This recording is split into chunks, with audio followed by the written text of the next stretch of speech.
बहुत सारे बच्चों की चैट्स आ रही है। मोहम्मद जावेद, शिवम कुमार, देवेन कुमार, गुड्डी।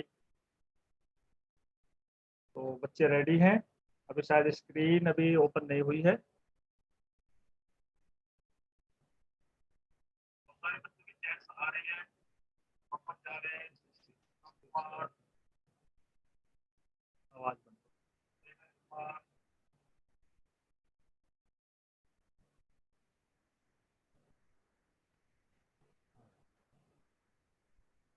तो शुरू कर लेते हैं ना मैडम। हेलो। हेलो।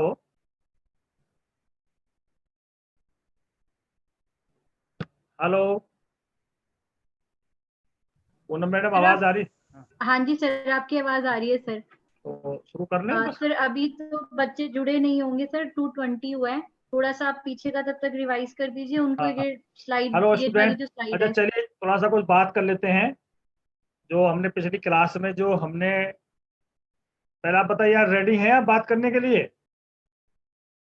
आप थम्स अप कीजिए जो बच्चे जुड़े हुए हैं।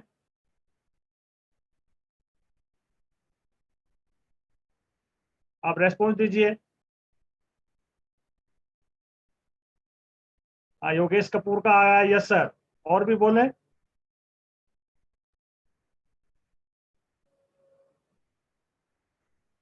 और कैसी चल रही हैं आपकी क्लासें? बाकी क्लासें कैसी चल रही हैं? आपको कैसा लग रहा है?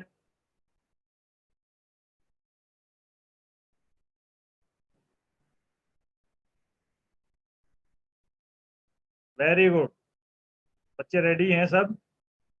अच्छा, पहला हमने एक लेसन पूरा पॉपुलेशन का डिस्कस कर लिया है आपके साथ में। पॉपुलेशन डेंसिटी, डिस्ट्रीब्यूशन, ग्रोथ, इस पे हमारी बात हो चुकी है।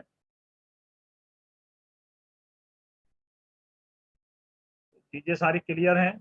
Migration, type of growth, migration के फैक्टर्स हैं। इनमें किसी में कोई, किसी बच्चे को कोई डाउट तो नहीं है?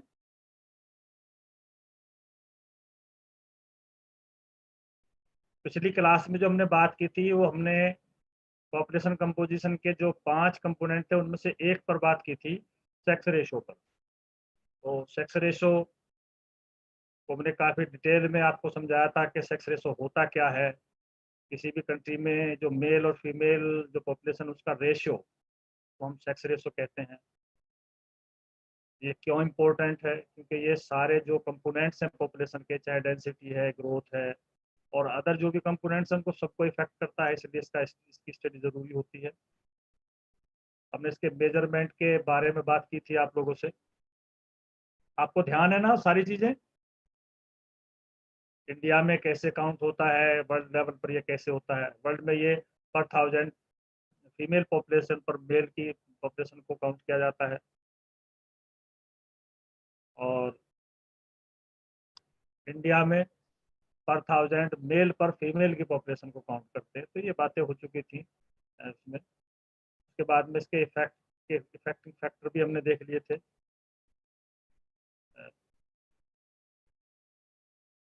और ये भी देख लिया था कि कुछ कुछ रीजन्स में जो डेवलप कंट्रीज हैं उनमें सेक्स रेशो की कंडीशन क्या है, स्थिति क्या है, और जो अनडेवलप्ड कंट्री हैं उनमें सेक्स रेशो की का जो पैटर्न है वो किस तरह से है। तो ये सारी बातें आपकी हो चुकी थी। बड़े अच्छे से हमने क्लियर कर दिया था। कुछ ऐसे एशिया और उसके नेबर कंट्री जो थे, एशिया के आसपास का जो रीजन था, उसमें सेक्स रेशो बहुत अनफेवरेबल है। इसके रीजन हमने डिस्कस कर दिए थे कि यहाँ फीमेल के साथ में बहुत डिस्क्रिमिनेशन होता है, दहेज प्रताड़ना है, शिशु हत्या है, और ये सारी चीज़ें हमने काफ़ी डिस्कस, अच्छी तरह से डिस्कस हम लोगों ने कर ली। तो एक बार थोड़ा सा आप उसको जहन में दोहराइए कि क्या क्या हमने डिस्कस किया था। चलिए मैं एक क्वेश्चन पूछूं, आप बताएंगे? अच्छा, इंडिया में सेक्स रेशो की जो काउंटिंग होती है वो किस पर होती है बताएं? पर थाउजेंड मेल पॉपुलेशन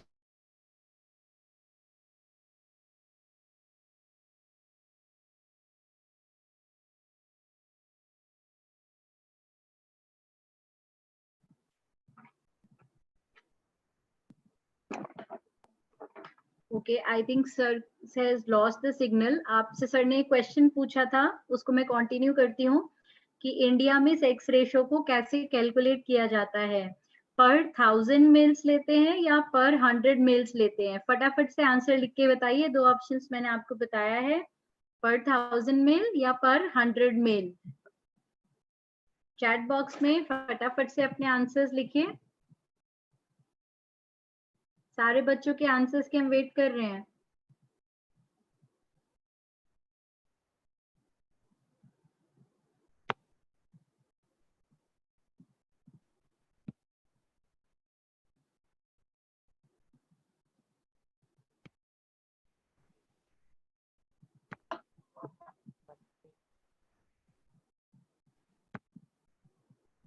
हेलो,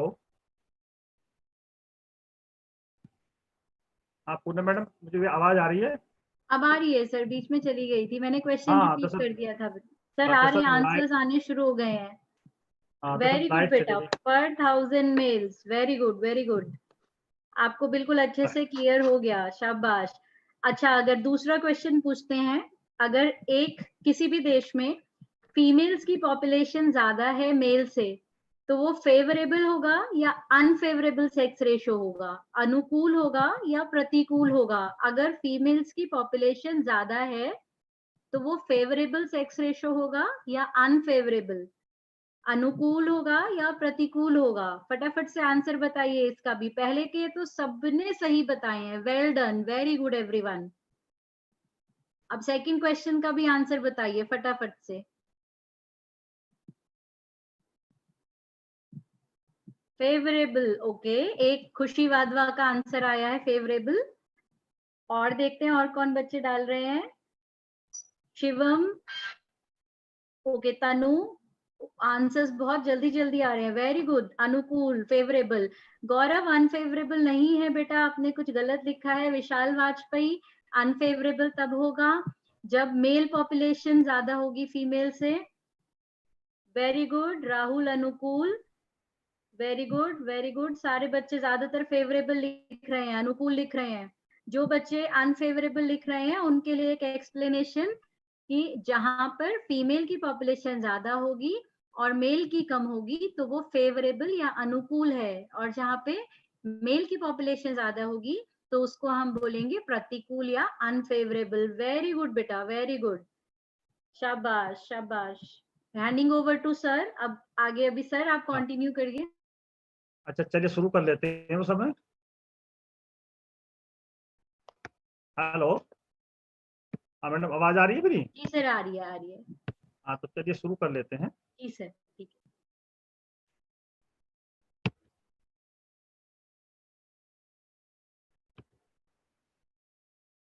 आज जो प्यारे छात्रों, आज जो हम बात करेंगे वो पॉपुलेशन कंपोजिशन के का जो दूसरा कंटेंट है, जो दूसरा पार्ट है, आयु संरचना, एज कंपोजिशन। इस पर हमें बात करनी है कि एज कंपोजिशन क्या है। इससे पहले हमने लिंग संरचना पर या सेक्स कंपोजिशन पर बात की थी। आज हम जो बात करेंगे वो एज कंपोजिशन पर बात करेंगे, आयु संरचना पर। तो सबसे पहले हमें ये जानना जरूरी है कि आयु संरचना कहते किसे हैं, ये होता क्या है। जब हम किसी देश की पॉपुलेशन को विभिन्न आयु वर्गों में और लिंग के साथ, विभिन्न आयु वर्गों में दो चीज ध्यान में रखनी कि अलग अलग आयु वर्गों में लिंग के साथ उसको प्रदर्शित करते हैं या उसको उसका विभाजन करते हैं, उसके डिस्ट्रीब्यूशन को देखते हैं, तो ये आयु संरचना कहलाती है। किसी भी क्षेत्र की या किसी भी देश की पॉपुलेशन को जब हम विभिन्न आयु वर्गों में बांट लेते हैं और उसमें मेल फीमेल पॉपुलेशन को ध्यान में रखकर उसकी हम स्टडी करते हैं या उसका अध्ययन करते हैं, तो ये आयु संरचना कहलाती है। क्योंकि जो हमारी पॉपुलेशन है वो एक 0 से और आगे उसकी एज ग्रुप, एक काफी वेरिएशन होता है एज ग्रुप में।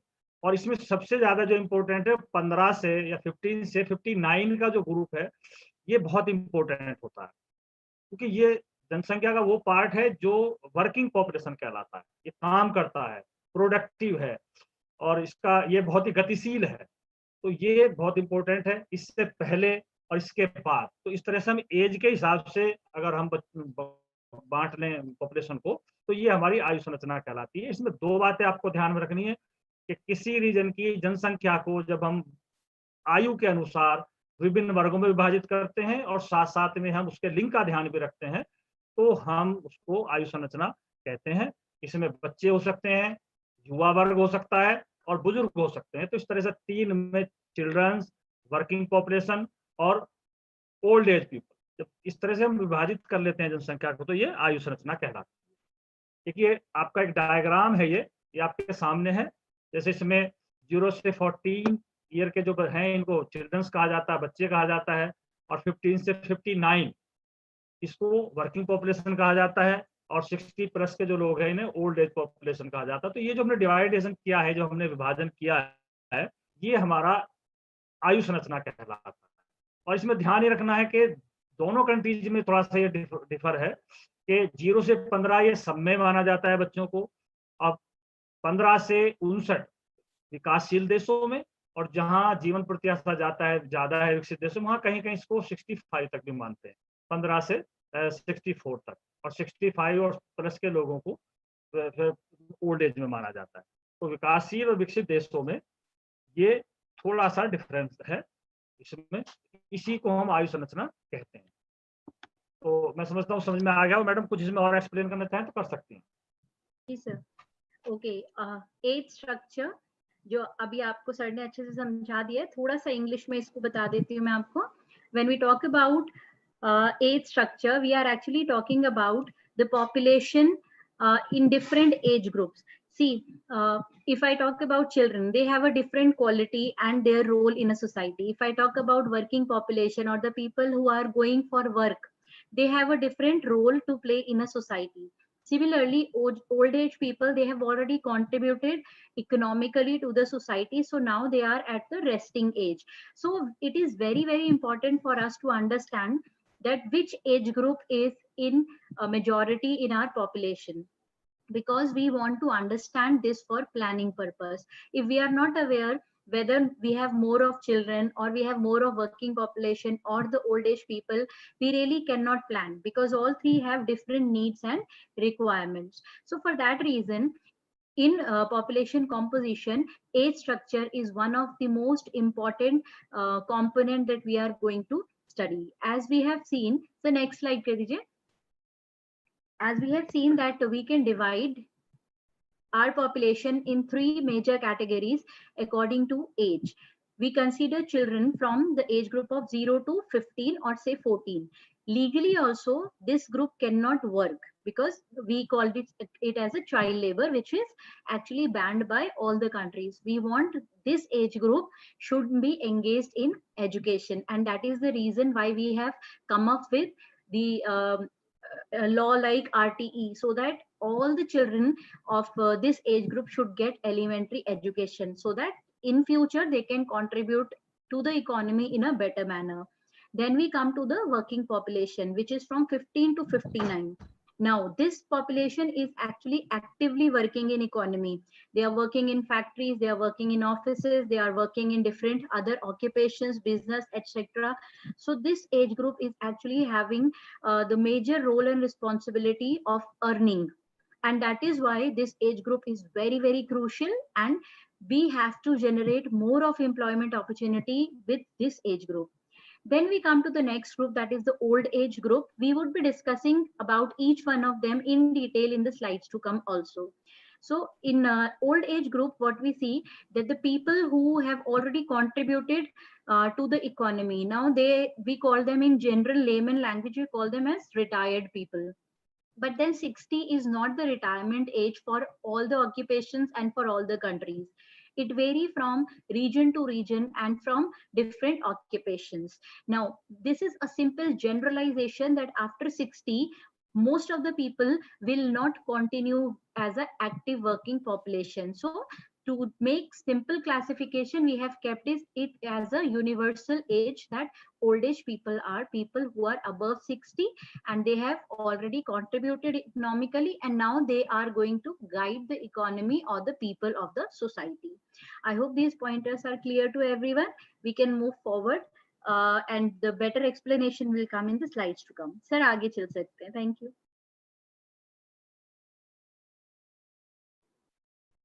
अब्रार सर आगे आप स्लाइड चेंज करके कढ़ा दीजिए आगे।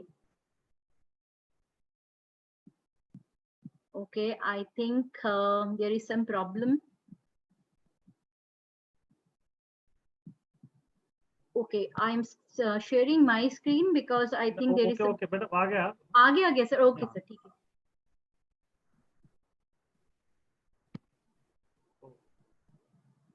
तो अभी थोड़ा सा ये बिल्कुल क्लियर हो गया कि हम आयु संरचना से का क्या मतलब है, इससे हम क्या समझते हैं। तो दोबारा थोड़ा सा मैं इसको रिवाइज कर दूं कि जब हम जनसंख्या को, किसी देश की जनसंख्या को उसकी आयु के विभिन्न वर्गों के हिसाब से मेल फीमेल को ध्यान में रख के उसका विभाजन कर लेते हैं, उसका अध्ययन करते हैं, तो ये आयु संरचना कहलाती है। क्योंकि तीनों वर्ग की जो पॉपुलेशन है इनका अलग अलग महत्व है, अलग अलग फंक्शंस हैं, तो इस तरह से इसकी स्टडी करना जरूरी है। और सबसे बड़ी बात यह है कि ये इस तरह का विभाजन देश की जनसंख्या से संबंधित जो भी और फैक्टर्स होते हैं उनको प्रभावित करता है, तो इसका अध्ययन करना जरूरी होता है। अब सबसे बड़ी बात ये होती है कि आयु संरचना को प्रभावित करने वाले कौन कौन से कारण, किन किन कारणों से आयु संरचना प्रभावित होती है, या इसको कौन कौन से फैक्टर इन्फ्लुएंस करते हैं एज कंपोजिशन को। तो इसमें ये कुछ फैक्टर्स हैं। अमूमन हमने पहले चैप्टर में बात की थी कि पॉपुलेशन की ग्रोथ को इफेक्ट करने वाले 3 फैक्टर होते हैं, जन्म दर, मृत्यु दर और प्रवास।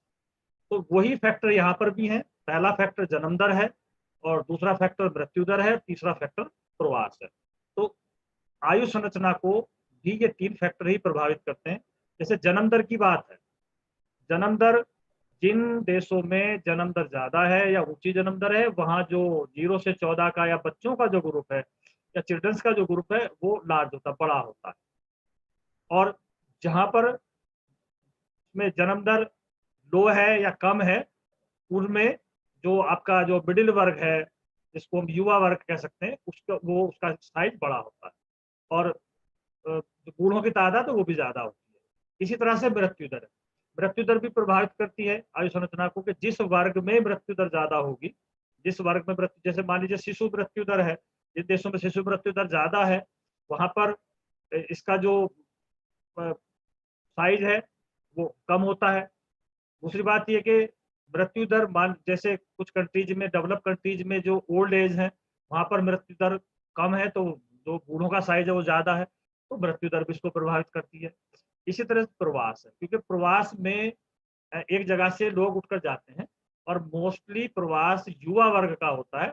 तो जहां से लोग जाते हैं वहां पर बच्चों की और वृद्धों की जो जो संख्या है वो बढ़ जाती है, और जिस जगह वो युवा वर्ग जाके काम करता है या पहुंच जाता है वहां पर जो युवा वर्ग है उसकी जनसंख्या का साइज जो है बड़ा हो जाता है। तो इस तरह से जन्म दर, मृत्यु दर और प्रवास, तीनों फैक्टर ये किसी भी देश की जो आयु संरचना उसको प्रभावित करते हैं। इसके अलावा भी कुछ कारण हो सकते हैं, जैसे युद्ध हो सकता है कहीं पर, जैसे सेकेंड वर्ल्ड वॉर के टाइम में बहुत बड़ी तादाद में जो हमारा 15 से 59 साल का जो एज ग्रुप था वो प्रभावित हुआ है। महामारी या कोई बीमारी फैल जाती है, वो भी किसी पर्टिकुलर एज ग्रुप को इफेक्ट करती है, तो उसका प्रभाव भी इस पर पड़ता है। और जनसंख्या की नीति, जैसे चाइना ने 1 चाइल्ड पॉलिसी की तो बच्चों की तादाद एकदम घट गई।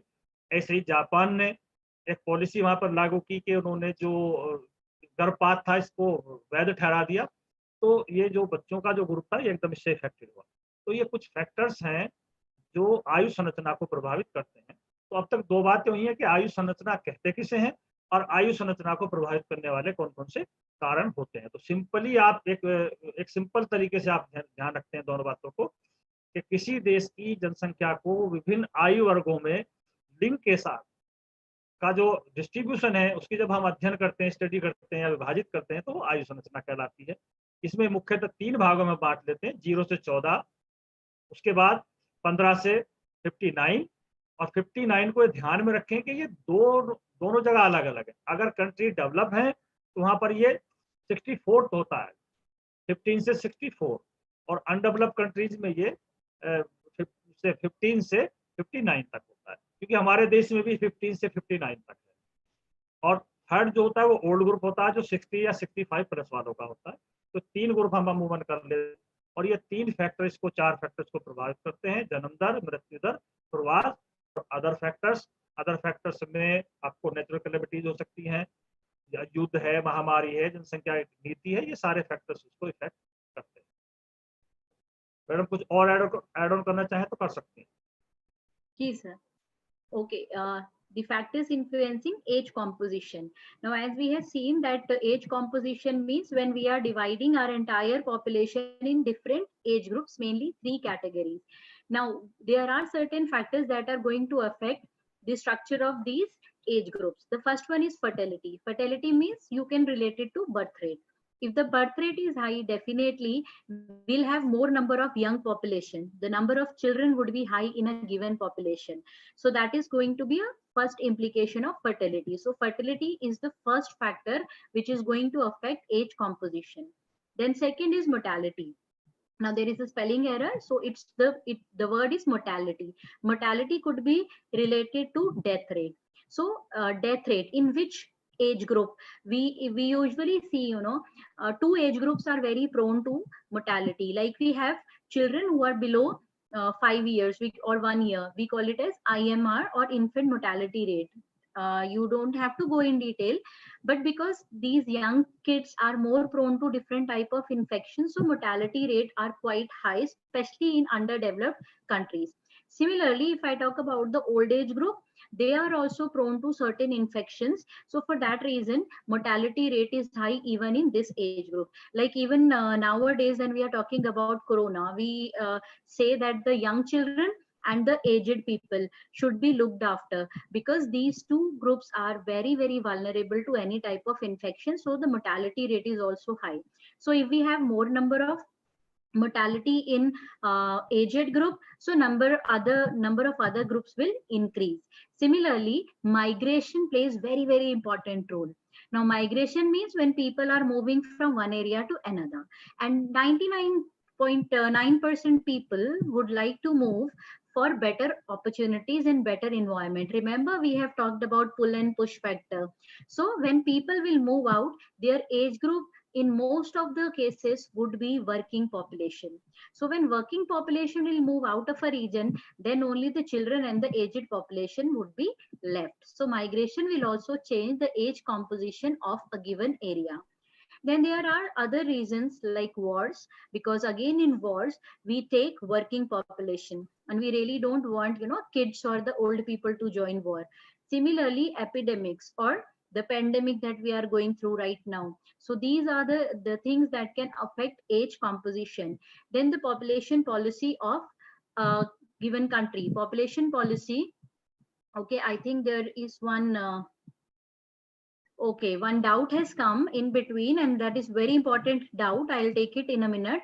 So other reasons would be, the population policy of a country. Like sir has explained, the China. China has taken the decision that no one in China could have more than one kid. So definitely they have decreased the number of your first age group, that is children. So these are the important factors that are going to affect the composition of age in a given society. Now there is a question that the child working in dhaba would be put in a working population or in a children. Now see, legally if a child is below 15 years of age, you really cannot employ them anywhere. They really cannot work legally. But when we see, because of certain reasons, when people are doing these type of jobs, we cannot count them in working population. That is something we don't want in our society. We want more of the children to stay in schools and prepare for their adult life. So definitely we are not going to call a boy who is working on a dhaba as a working population. Though they are working, they might be contributing to their family in an economic term, but still we will not call them as a working population. We will strictly follow the age norms here. Till 15 children, 15 to 59 working, and then 60 above aged. 60 above aged can differ from a region to region and from occupation to occupation. I hope your doubt has been cleared, Khushi Vadwan.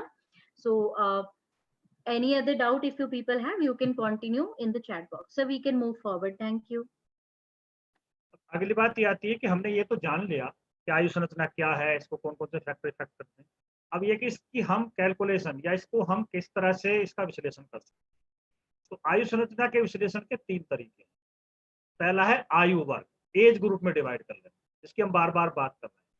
दूसरा है age pyramid या आयु pyramid के हिसाब से भी हम इसको दिखा सकते हैं। और तीसरा है आयु सूचकांक या एज इंडेक्स।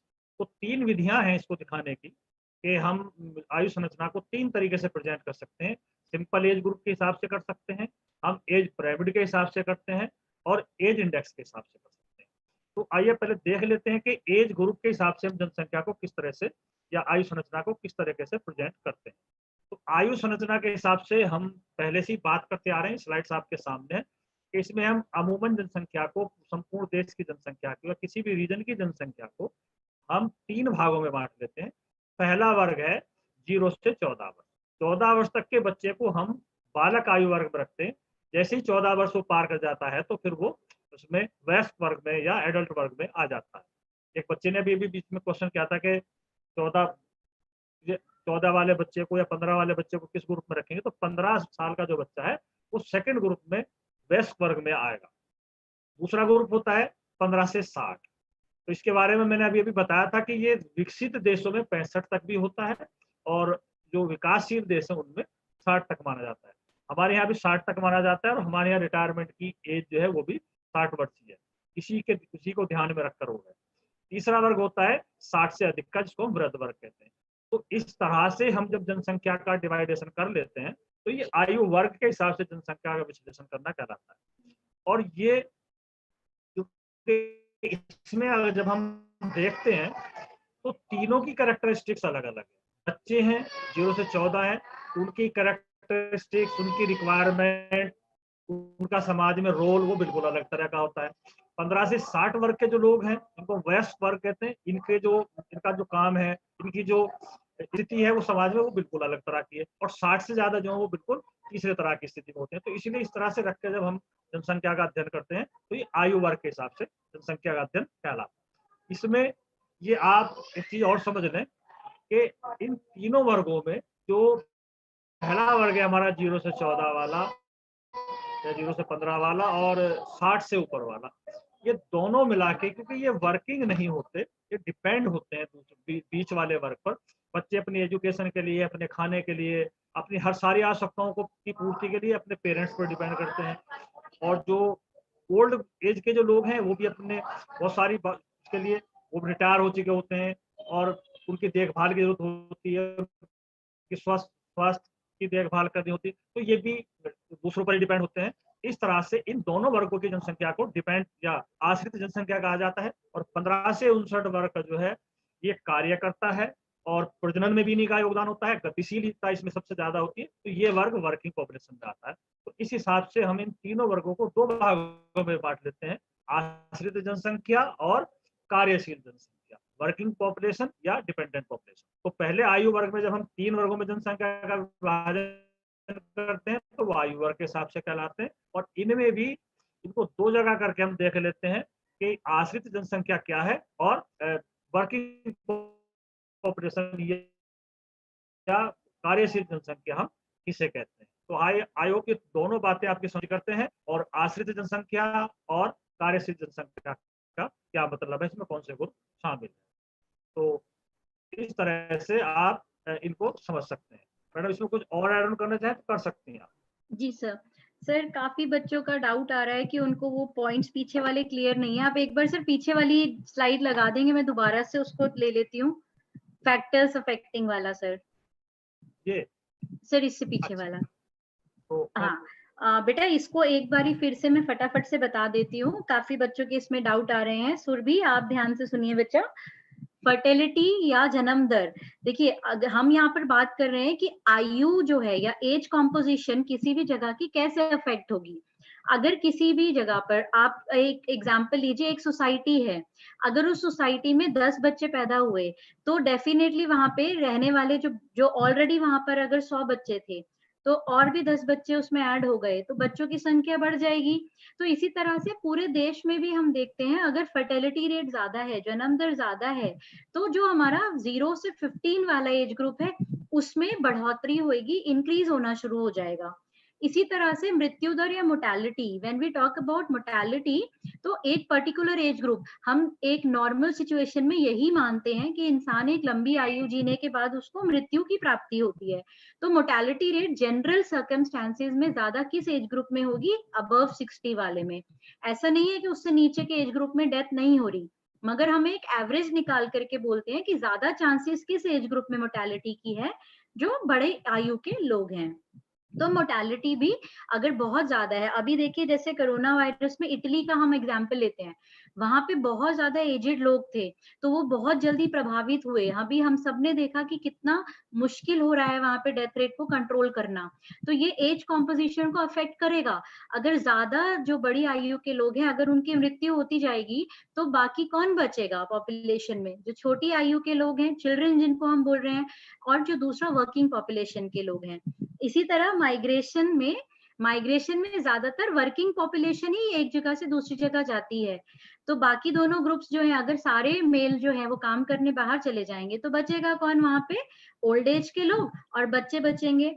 उसके बाद में और कई तरह के कारण हो सकते हैं, जैसे कोई प्राकृतिक आपदा आ गई, कोई महामारी हो गई, कोई युद्ध हो गया, क्योंकि हर एक में एक अलग एज ग्रुप अफेक्ट होगा। तो ये फैक्टर्स जो हैं, ये आई होप अब आपको क्लियर हो गए होंगे कि किसी भी जगह के एज कॉम्पोजिशन को कैसे ये अफेक्ट करते हैं। सर आगे कर दीजिए। Okay, now we talk about, this is very important slide, आयु वर्ग or age composition. See, when we have this, we have already discussed that we can divide, different age, our population in three major age groups. Now what is the importance of this? So next वाली लगा दीजिए slide, dependent वाली. Okay, now this is very important. See, we are talking about three age groups in a society, out of which children, we see that children are dependent on their parents for all the needs. Your parents are giving you education, your parents are giving you food that you eat, cloth that you need, so you are totally dependent on your parents. So for that reason, the age group that is from 0 to 15, we call them as a dependent population. This is young dependent population. Then similarly, the people who have already contributed to the society, now they are resting, they are above 60, they are feeling weak, they are at times they don't have strength in their body that they can work, so now they are resting. Okay, so for that reason, now again they are dependent on their children, the young children who are now working. So these kids now should feed their parents. So this is how society is working. So two dependent groups we have in a society or in a country. First is 0 to 50 and another is 60 and above.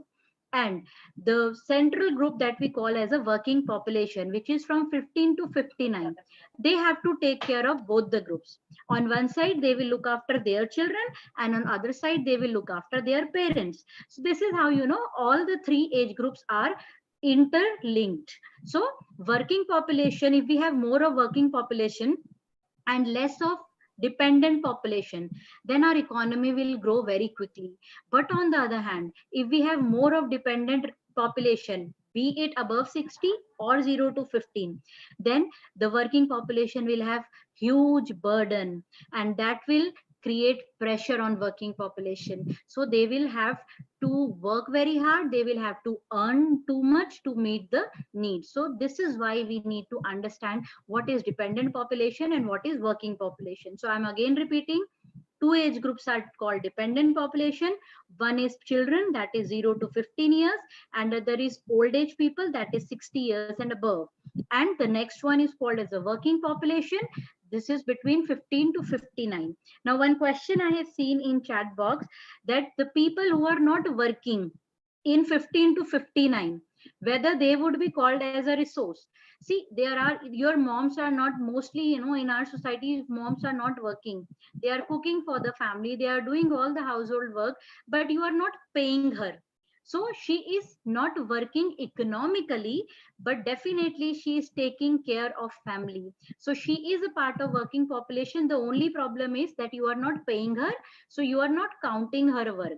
So the people who are contributing indirectly also would also be part of 15 to 59 years of working population. I hope your doubt is clear, beta. So we can move forward.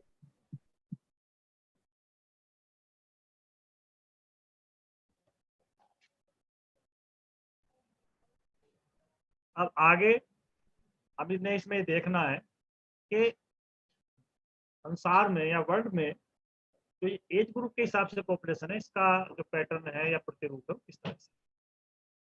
और जब हम इसको देखते हैं तो 0 से 14 का जो वर्ग है, जो बालक वर्ग कहते हैं, तो लगभग इसकी जो पॉपुलेशन है वर्ल्ड में 26%।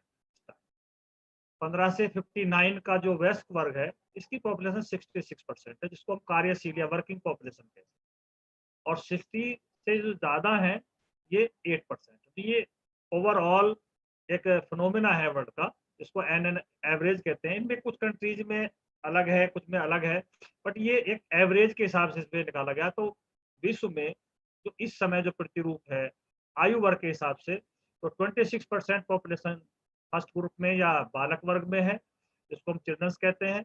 और 66% पॉपुलेशन जो है वो वयस्क वर्ग में है, और 8% पॉपुलेशन हम जो का जो डाटा है वो आपका वृद्ध लोगों का है।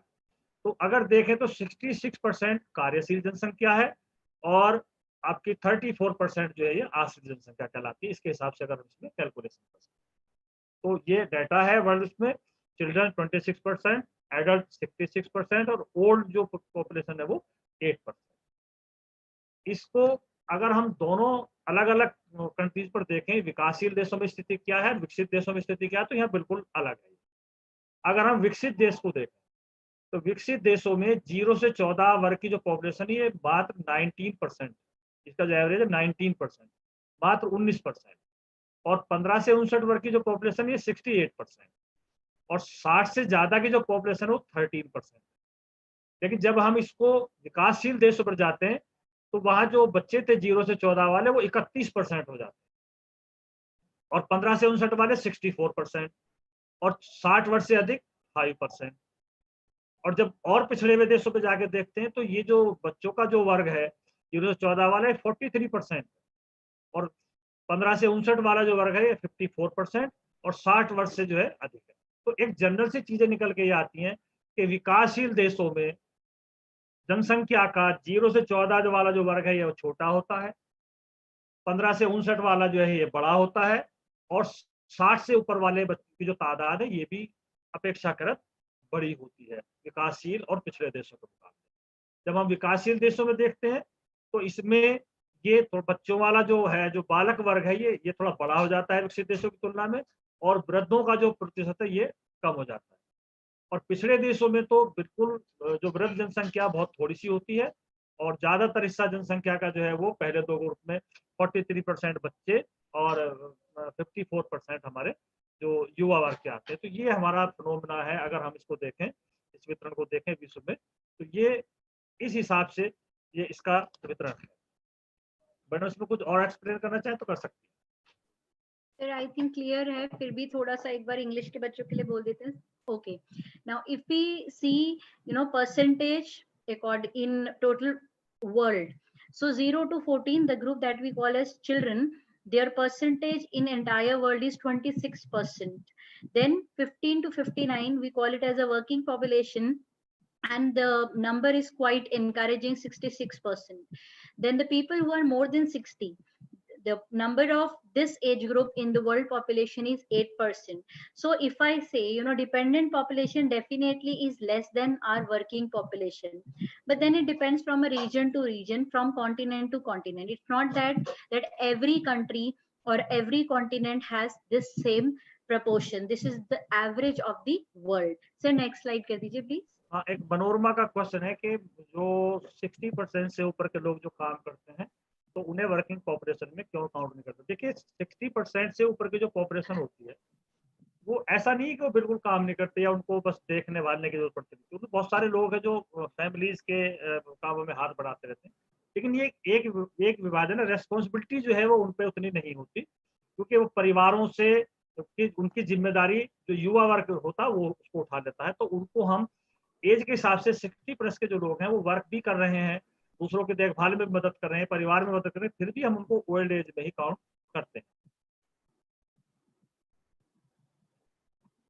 अब इसमें ये थोड़ी सी कैरेक्टरिस्टिक्स हैं इन तीनों ग्रुप की कि 0 से 14 वर्ग की जो जनसंख्या है, इसको जब हम देखते हैं तो ये एक बात क्लियर करती है कि जिन देशों में 0 से 14 वर्ग की जनसंख्या का या बच्चों का या बालक वर्ग का अनुपात ज्यादा है, वहां पर उच्च जन्म दर पाई जाती है। और ऐसे देश में सरकार को शिक्षा पर, स्वास्थ्य, बच्चों पर के देखभाल पर, इस पर खर्च करने की ज्यादा आवश्यकता होती है। अगर हम पॉलिसी मेकर लोगों की बात करें तो वो इस चीज को देखते हैं आयु वर्ग से कि 0 से 14 जिन देशों में पॉपुलेशन का वर्ग बड़ा है, वहां जन्म दर ज्यादा है, उसको जन्म दर को कंट्रोल करना है। फिर जो बच्चे आ रहे हैं उनके पोषण पर, उनकी शिक्षा पर, उनकी देखभाल पर जो खर्च सरकार को ज्यादा करने की आवश्यकता होती है। 15 से 59 वर्ग का अनुपात जिस देश में ज्यादा होता है तो ये बड़ी कार्यशील जनसंख्या को दिखाता है, और यहाँ पर सरकार की प्राथमिकता होती है कि वो रोजगार का सृजन करे, क्योंकि वहाँ डिमांड रोजगार की ज्यादा होती है। युवा वर्ग है, वो रोजगार के लिए हाथ पैर मारता है, तो उसको सरकार के सामने चुनौती होती है कि वो रोजगार के अवसर डेवलप करे। और 60 वर्ष से ज्यादा की जो पॉपुलेशन जिन देशों में होती है, वहां पर ये सरकार को जरूरत होती है कि लोगों की जो स्वास्थ्य सुविधाएं हैं और जो सोशल सेक्टर है उसमें ज्यादा इन्वेस्टमेंट करने की आवश्यकता होती है। तो ये प्लानिंग के हिसाब से इन कुछ आयु वर्ग की हमने विशेषताएं देखी हैं। मैं समझता हूँ कि अभी समझ में आ गया, सरकार की पॉलिसी भी इससे प्रभावित होती है, इसलिए इसका अध्ययन हमारे लिए जरूरी होता है। मैडम कुछ और एड ऑन करना चाहें तो कर सकती हैं। जी sir, thank you sir. Okay, we talk about the implication of age group. Now the question is why we want to study about age groups. इतनी देर से हम बोल रहे हैं age group, but पढ़ना क्यों है? Because you know, for planning purposes, we need to have different planning for different age group. If we have more of 0 to 14 age group in a given population, so our first priority would be to provide for good education, to provide for facilities that are more important for younger age group. It can be better health facility, like we have a universal immunization program in which vaccines are given to all the children. So we need to have more of this. We need to focus more on the food and the dietary part so that our children are not malnourished. We also have to take care of the high birth rate. There was one question also in a chat box कि population को control कैसे कर सकते हैं हम India में. See, we have discussed it in our previous slides also, in previous chapter, that there are, you know, number of measures that government is also taking. It's like creating awareness, because we are in the second half of a second stage of demographic transition. So धीरे धीरे control में आएगा, मगर उसके लिए पहले एक awareness लाना जरूरी है कि छोटी पॉपुलेशन या छोटी फैमिली क्यों होनी चाहिए. So that is the answer to your question, beta. Now, in this age group also we have a high birth rate and we really need to bring it down. Otherwise, it will create trouble in the years to come. Now, we have the second group that we call as a working population. If we have more a working population in our economy or in our country, we need to create more employment opportunity, because we really don't want that this age group, which is full of energy, full of resources, should sit without any work.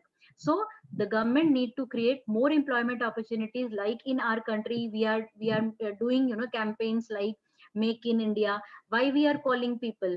Because we want more factories in India, we want more employment opportunities, so that our people should not sit without any employment, without any work. So the huge responsibility is on government, if we have more a working population, to generate such policies which can increase employment. And employment can be actually given in the secondary and tertiary sector. You really cannot put more of people on agricultural land. That will not solve our purpose. We need to have more of industries if we really want people to be profitably employed. Then we have the last age group, that is the 60 years and above. If we have more number of people in 60 years and above age group, definitely we need to work on their health care, because as I told you that this particular age group are vulnerable to number of diseases and infections. So we need to improve our medical facilities to look after this age group. We also need to make arrangement of social security, like old age homes could be there, pension schemes could be there, or any other thing, you know, some recreational centers for people should be there, so that they don't feel depressed also. So this type of, you know, expenditure we need to make if we have more than 60 people above people in a large quantities in our population. So because, you know, we have a different requirements of different age groups or planning will also change when we study or when we work for a particular age group. So I hope this point is clear to everyone. Sir, we can move forward. तो age group को हमने जो express करने की जो पहले विधि थी आयु वर्ग, उसको समझ लिया है कि आयु वर्ग में किस तरह से रखते हैं, क्या क्या कैरेक्टरिस्टिक्स आयु वर्ग के हिसाब से होती हैं। तो अब सेकंड हम आयु वर्ग को दूसरा जो तरीका है एक्सप्रेस करने का या दर्शाने का, वो है आयु पिरामिड। जब हम आयु संरचना को एक ग्राफ के द्वारा या आरेख के द्वारा हम दर्शाते हैं तो वो आयु पिरामिड कहलाता है, क्योंकि इसमें जनसंख्या की जो आकृति, जो ग्राफ की जो आकृति है वो पिरामिड की तरह बन जाती है, तो हम इसे आयु पिरामिड कहते हैं। आयु पिरामिड जनसंख्या की आयु संरचना के विश्लेषण का एक बहुत ही लोकप्रिय और प्रचलित तरीका है। इसमें हम ये आरेखीय विधि है, इसमें स्त्री और पुरुषों की जनसंख्या को हम एक आरेख के द्वारा प्रदर्शित करते हैं। आरेख के कैसे के क्षैतिज अक्ष पर ये इस तरह से हम आरेख से दिखाते हैं। इसमें जो आपका ये क्षैतिज नीचे वाला जो है, ये इस पे परसेंटेज होती है, एक इधर जो इसमें आपका राइट हैंड साइड में फीमेल और लेफ्ट हैंड साइड में मेल, ये परसेंटेज है 0, 5, 10, 15, 20, और ऐसे ये मेल के लिए हो जाएगा 0, 5, 10, 15 एंड 20। और ये जो बार है सीधा हॉरिजॉन्टल जो लाइन है या ऊर्ध्वाधर जो है, इस पे 0 से 4 साल, 5 से 9 साल, 10 से 14 साल, ये एज ग्रुप दिखा रहे हैं। 80 प्लस तक ऐसे चले जाते हैं। तो जिस देश की जनसंख्या का जिस वर्ग में पुरुष कितने हैं वो पुरुषों की साइड में दिखा देते हैं कितने प्रतिशत हैं, महिलाएं कितनी हैं वो महिलाओं को साइड में दिखाते चले जाते हैं। जैसे 0 से 4 में महिलाएं इतने प्रतिशत हैं और पुरुष इतने प्रतिशत है। अब 5 से 9 वाले वर्ग में इस साइड महिलाएं पूरी पॉपुलेशन में इतने प्रतिशत हैं और पुरुष इतने प्रतिशत है।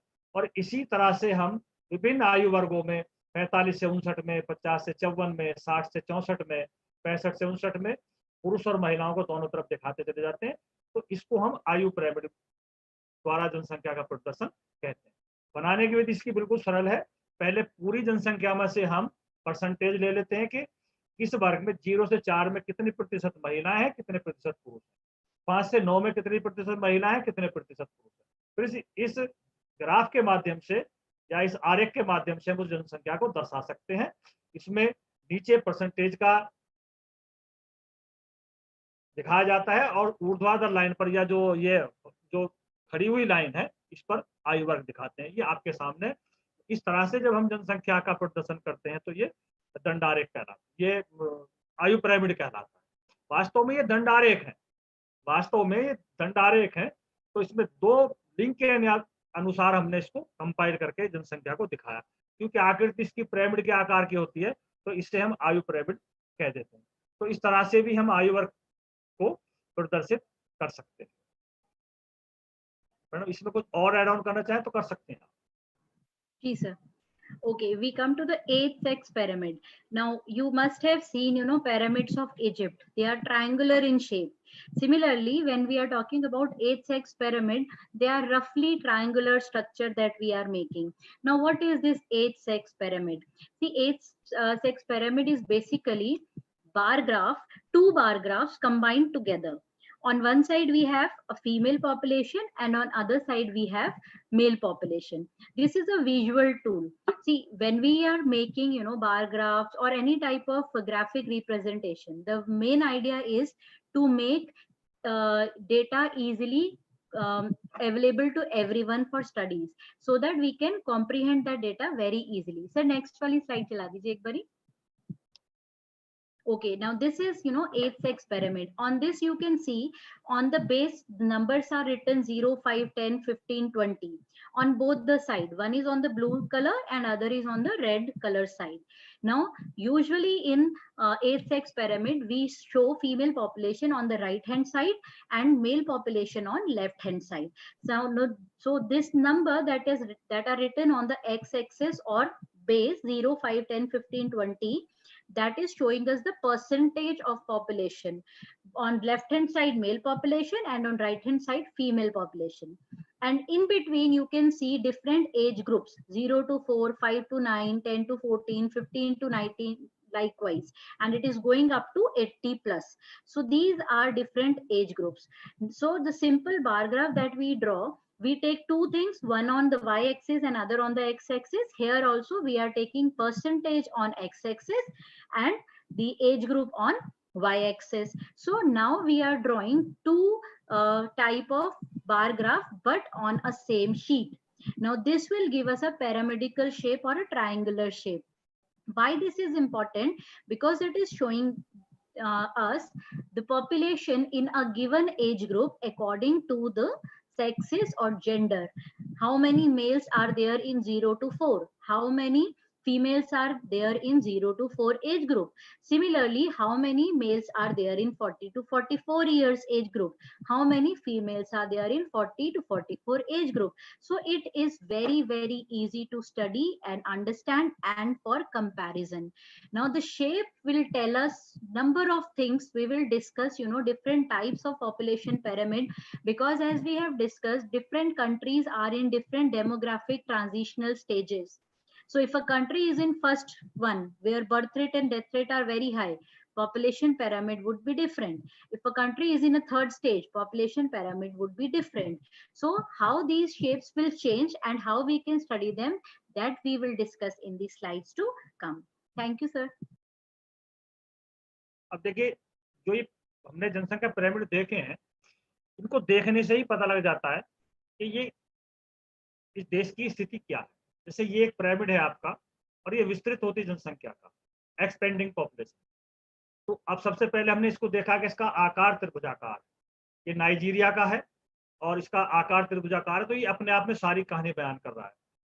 पहली कहानी क्या बयान कर रहा है कि इसका जो 0 से 15 वाला ग्रुप है, इसमें पॉपुलेशन का जो भाग है वो सबसे ज्यादा। अब जब ये 0 से 15 वाला भाग ज्यादा है, इसके बाद में जो 15 से जो 60 का भाग है वो थोड़ा कम है, और 60 से ऊपर की पॉपुलेशन तो बहुत ही कम। तो ये दिखा रहा है कि ये देश कोई पिछड़ी हुई अवस्था में है। जन्म दर और मृत्यु दर दोनों ऊंची हैं, और निम्न आयु वर्ग में जनसंख्या का भाग ज्यादा है, तथा विशाल जनसंख्या, जो जनसंख्या का बड़ा भाग है वो बच्चों का है, और कार्यशील जनसंख्या जो वो उनकी तुलना में कम है। वृद्धों की जनसंख्या तो नाम मात्र की है। तो ये सारी कैरेक्टरिस्टिक्स इसकी दिखाई जाती हैं। तो केवल एज पिरामिड को देखकर ही हम ये बता सकते हैं कि देश में जनसंख्या का स्ट्रक्चर किस तरह से है, उसके ये जनांकीय संक्रमण की किस अवस्था में है, यहाँ पर आर्थिक प्रगति किस तरह की है, और यहाँ पर किस तरह के जो कदम उठाने की जरूरत है। तो इसकी स्टडी इतनी आवश्यक है कि पैरामीटर के हिसाब से ही देखकर ही हम जनसंख्या को या की बहुत सारी बातों का आकलन कर लेते हैं। कभी कभी ये आपसे पूछ लिया जाता है कि भाई ये जो पिरामिड है, क्योंकि हमने इस पर लिख रखा है कि नाइजीरिया का है, तो दिखा हुआ है। कभी कभी बिना नाम लिखे आपसे पूछ लिया जाता है कि भाई ये पिरामिड दिया हुआ है, आप इसको आइडेंटिफाई कीजिए और इसकी कैरेक्टरिस्टिक्स बताइए। तो इस तरह का पिरामिड जो आपके सामने है, ये पिछड़े हुए देशों का हो सकता है, जो बहुत ही पिछड़े हुए हैं। और इसकी सबसे बड़ी विशेषता ये कि इसकी आकृति बिल्कुल त्रिभुजाकार है, और इसमें जन्म दर और मृत्यु दर दोनों ऊंची हैं। जीवन प्रत्याशा बहुत कम है, और यहाँ पर आप आर्थिक स्थिति का अनुमान लगा सकते हैं कि बहुत पिछड़ी हुई अवस्था में है। टेक्नोलॉजी का स्तर निम्न है, लोगों के रहन सहन का स्तर निम्न है, बीमारियों का इनका प्रकोप ज्यादा है। तो बहुत सारी बातें आप इसको निकाल कर सकते हैं। इसी तरह से दूसरा पिरामिड है, ये पिरामिड आप देख सकते हैं। इसको देखने से ही पता लगता है कि इसका जो नीचे का पार्ट है वो भी कम है, और ऊपर का पार्ट है वो भी थोड़ा कम है, बीच का पार्ट जो है ज्यादा है। तो ये स्थिर होती जनसंख्या का, ये ऑस्ट्रेलिया का है। ये स्थिर होती जनसंख्या, क्योंकि जितने लोग जन्म दर और मृत्यु दर लगभग बराबर सी है, जनसंख्या बढ़ नहीं रही है, जनसंख्या स्थिर है। जनसंख्या का अधिकांश भाग जो है वो कार्यशील जनसंख्या में, कार्यशील जनसंख्या का ज्यादा भाग है। वृद्धों की तादाद 60 साल या 65 साल से ऊपर के जो लोग हैं उनकी तादाद ज्यादा है। जीवन प्रत्याशा यहाँ पर ज्यादा होगी, मेडिकल फैसिलिटीज बहुत अच्छी हैं, और ये विकसित अर्थव्यवस्था वाला देश कहा जाएगा। तो इसको देखकर हम अनुमान लगा सकते हैं। ऐसे ही अगर इस पे नाम ना दिया हुआ हो तो हम इसके आधार पर बहुत सारी बातें अपने आप कर सकते हैं। तीसरी बात यह है कि ये तीसरा पिरामिड है, ये घटती हुई जनसंख्या का। इसमें जनसंख्या बढ़ नहीं रही है, स्थिर भी नहीं है, बल्कि घट रही है, क्योंकि नीचे जो 0 से 4 और 5 से 9 इनमें बच्चों का तादाद बहुत कम है। बहुत बड़ा भाग इसमें बीच वाले पोर्शन में है जो 15 से 65 साल का है, और जीवन प्रत्याशा इसमें ज्यादा है। तो ये घटती हुई जनसंख्या का है। को दर्शाता है। तो कुल मिला के ये है कि आयु पिरामिड भी एक तरीका है जनसंख्या को दिखाने का, और आयु पिरामिड के हिसाब से ही हम पिरामिड से ही देखकर ये जनांकी का संक्रमण की किस अवस्था में है, यहाँ क्या विशेषताएं होंगी, ये सारी चीजों का अनुमान हम इसमें लगा सकते हैं। तो ये एक बहुत अच्छा तरीका है विश्लेषण करने का जनसंख्या को विभिन्न आयु वर्गों के हिसाब से, और देशों की आर्थिक प्रगति का अनुमान लगाने के लिए। मैडम इसमें कुछ और एड ऑन करना चाहें तो कर सकते हैं। जी सर, थैंक यू सर। पीछे वाली स्लाइड से दिखा दीजिए। Okay, thank you sir. Now, population A6 pyramid, we have discussed that what are these structures that you are seeing on your screen. Now, as I have discussed, the different type of shapes of pyramid will tell us so much information about the country's demographic position. Now, the first pyramid that you see on your screen is of Nigeria. And we all know that Nigeria is a bit underdeveloped country. So because it is in the first stage of demographic transition, so birth rate and death rate both are very high. And because birth rate is very high, so you can see the base that is 0 to 4 and 5 to 9 of age group. You can see the number of people, both male and female, is very high in these lower age groups. And as we are moving to the higher ones, like when we come to 50 to 54 of age group, or when we go to 80 or 84 of age group, the number of people is really coming down. It is somewhere around 1%. So this shows that the life expectancy of people in Nigeria is not very good. Most of the people are not crossing actually the 40 or 40 years. They are not reaching to the higher ages. So they have very high birth rate and very high death rate, broad base. And as we are moving towards the higher age group, it is shrinking very quickly. So it is a clear triangular shape that we can see here on our screen. So this type is typical to any underdeveloped country. If you will pick, population pyramid of Somalia, of Sudan, of any underdeveloped country, the same shape would be visible. So this is how, so much of information you can just get by looking at the pyramid. Broad base, triangular shape, it means the country is in first stage of demographic transition and they are economically not very sound. The next information that you will get is that the life expectancy of people is very low. Then we have the next pyramid that we call as a constant population pyramid.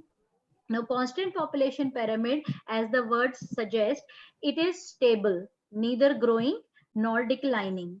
So this happens in the developed countries. So most of the developed countries, they have controlled their birth rate and their life expectancy is very high. People are enjoying very long, happy, healthy lives. So we can see, number of people are more in working population and less in old age and non-working population or children age group. So population is neither declining nor increasing. It's a stable population. We also call it as a bell-shaped pyramid. You can see, जो घंटी जैसा होता है, so it's a bell-shaped pyramid, and this is tapering towards top. Means it is coming quite, धीरे-धीरे कम होता जा रहा है ऊपर की तरफ, but बीच में ये broad है. So this is what we call as a constant population pyramid.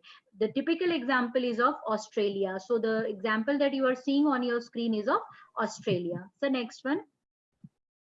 The last one is of declining population. Declining population, you can see the base is very, very small. The age group that is, on the lower side is 0 to 4 and 5 to 9. Now this age group is very less. The percentage in the entire population is less. It means in the years to come, the people who are in working age group or people who are in an old age group, when they will die, we don't have a major group of children to replace them. So that shows the population is declining. When the people who are already there in the country, when they will die, less number of people are available to replace them. So you can see a huge bulk is there in your working age population, and also number of people are enjoying happy and healthy life. The number of people who are above 60 is really very high, both in male and female. So this is a typical pyramid of highly developed countries, and Japan is a one typical example of declining population. So this type of population with a very small base and then tapering towards top is called as declining population. I hope these three are very clear. Just by looking at pyramid, you can tell the demographic condition of countries. So much information can be taken from this graphs. So we can move forward. Thank you, sir. ये अब आगे ये हमने 4 अलग अलग countries के, एक बच्चे का क्वेश्चन भी है कि भारत का पिरामिड किस तरह का हो। तो भारत का जो पिरामिड है वो लगभग जो मैक्सिको का है, इस तरह का पिरामिड है। तो ये हमने 4 पिरामिड अलग अलग रखे हैं। चारों पिरामिड अपनी अलग अलग कहानी बयान कर रहे हैं। पहला मैक्सिको का है, ये अपने आप में बता रहा है कि ये किसी अल्प विकसित देश का है या विकासशील देश का है, और इसमें जनसंख्या जो है, जन्म दर और मृत्यु दर दोनों ज्यादा है। दूसरा जो है ये आपका अमेरिका का है, इसमें जनसंख्या की वृद्धि बहुत धीमी गति से है। तीसरा स्वीडन का है, ये देखने से हमें पता लग रहा है कि ये बिल्कुल स्थिर जनसंख्या का है, यहाँ पर जितनी जनसंख्या जन्म दर जितनी उतनी मृत्यु दर है। और जो चौथा है जर्मनी का, ये घटती जनसंख्या है। तो चारों पिरामिड जब हम कंपैरिजन में देखते हैं तो इससे सारी कहानी क्लियर हो जाती है, बहुत सारी चीजों का अनुमान लगा सकते हैं जो हम पीछे डिस्कस कर चुके। अब सबसे बड़ी बात यह है कि इसकी उपयोगिता क्या है। पिरामिड को जो हम पढ़ रहे हैं इसकी उपयोगिता क्या है, तो इसकी उपयोगिता के लिए हम तीन बात कह सकते हैं कि जनसंख्या पिरामिड से यह अनुमान लगाया जा सकता है, ये शो कर देता है कि कोई सा देश, जो जिस देश का भी वो पिरामिड है, वो जनांकी के संक्रमण की किस अवस्था। सबसे पहले तो इस बात को क्लियर कर देता है कि जनांकी के संक्रमण की किस अवस्था में वो देश है। दूसरा यह है कि वहां पर जो पिरामिड की आकृति में अगर कोई परिवर्तन आता है तो उससे पता लग जाता है कि ये परिवर्तन का कारण क्या है। अगर किसी आयु वर्ग की जनसंख्या में परिवर्तन होता है, पिरामिड में वो शो होता है, तो उसके ऐतिहासिक कारणों का या जनांकी के परिवर्तन कारणों का हम पता लगा लेते हैं। तीसरी बात यह कि इससे किसी देश की कार्यशील और आश्रित जनसंख्या का पता लग जाता है। चौथी बात यह कि हम इसे जीवन प्रत्याशा और वहां पर जो सोशल और इकोनॉमिक जो स्टैंडर्ड है उसके बारे में हम जानकारी हासिल कर सकते हैं। तो इन सारी बातों का अनुमान लगाने के लिए आयु पिरामिड बहुत उपयोगी सिद्ध होता है। तो मैडम कुछ और एक्सप्लेन करना चाहें तो कर सकते हैं। Okay, sir. Importance of age-sex pyramid. Now, why we really want to make these type of diagrams? What is the importance of this diagram? See, you can, get lots and lots of information about demographic transition or the stage of the demographic transition of a country. As I have just, explained that Nigeria, because it is in the first stage of demographic transition, so we have a triangular type of age-sex pyramid. Whereas Japan is on the last stages of demographic transition, so we have declining type of age-sex pyramid. So just by looking at the pyramid, you can tell about the stage of demographic transition of a given country. Then it also helps you to determine the historic reasons of demographic changes, that how over years, percentage of population has increased or decreased in a given age group. Geographers also use this data or this diagram to analyze dependent population, because our main concern is that how many people are dependent on a working age group. So this diagram will quickly give you this idea. You can just by looking at age-sex pyramid, you can tell which age group is in majority. So these diagrams are really helpful, and they are one of the most important methods of determining age composition of a country. So I think it is clear, sir. एक बच्चे का इसमें doubt आया था, I think I have missed that doubt. तो next में लेती हूँ, मिस हो गया बीच में. Okay sir. थर्ड जो तरीका है, अब तक हमने 2 तरीके डिस्कस किए हैं एज आयु संरचना को क्लियर करने के। थर्ड है एज इंडेक्स। तो एज इंडेक्स में ज्यादा कुछ नहीं है, इसमें हम जो टोटल पॉपुलेशन होती है उसमें जो 3 तरह की अलग अलग पॉपुलेशन है, बच्चों की पॉपुलेशन, वयस्क की पॉपुलेशन और वृद्ध की पॉपुलेशन, इनके रेशो निकालते हैं आप। जैसे 0 से 14 बालक वर्ग का रेशो वयस्कों के साथ क्या है, या बालक वर्ग की जनसंख्या का वृद्धों की जनसंख्या के साथ रेशो क्या है, या बालक और वयस्क जोड़ के वृद्धों के साथ क्या अनुपात है, वयस्क और वृद्ध जोड़ के बच्चों के साथ क्या अनुपात है। तो इस तरह से जब हम रेशो की गणना करते हैं तो ये आयु सूचकांक कहलाता।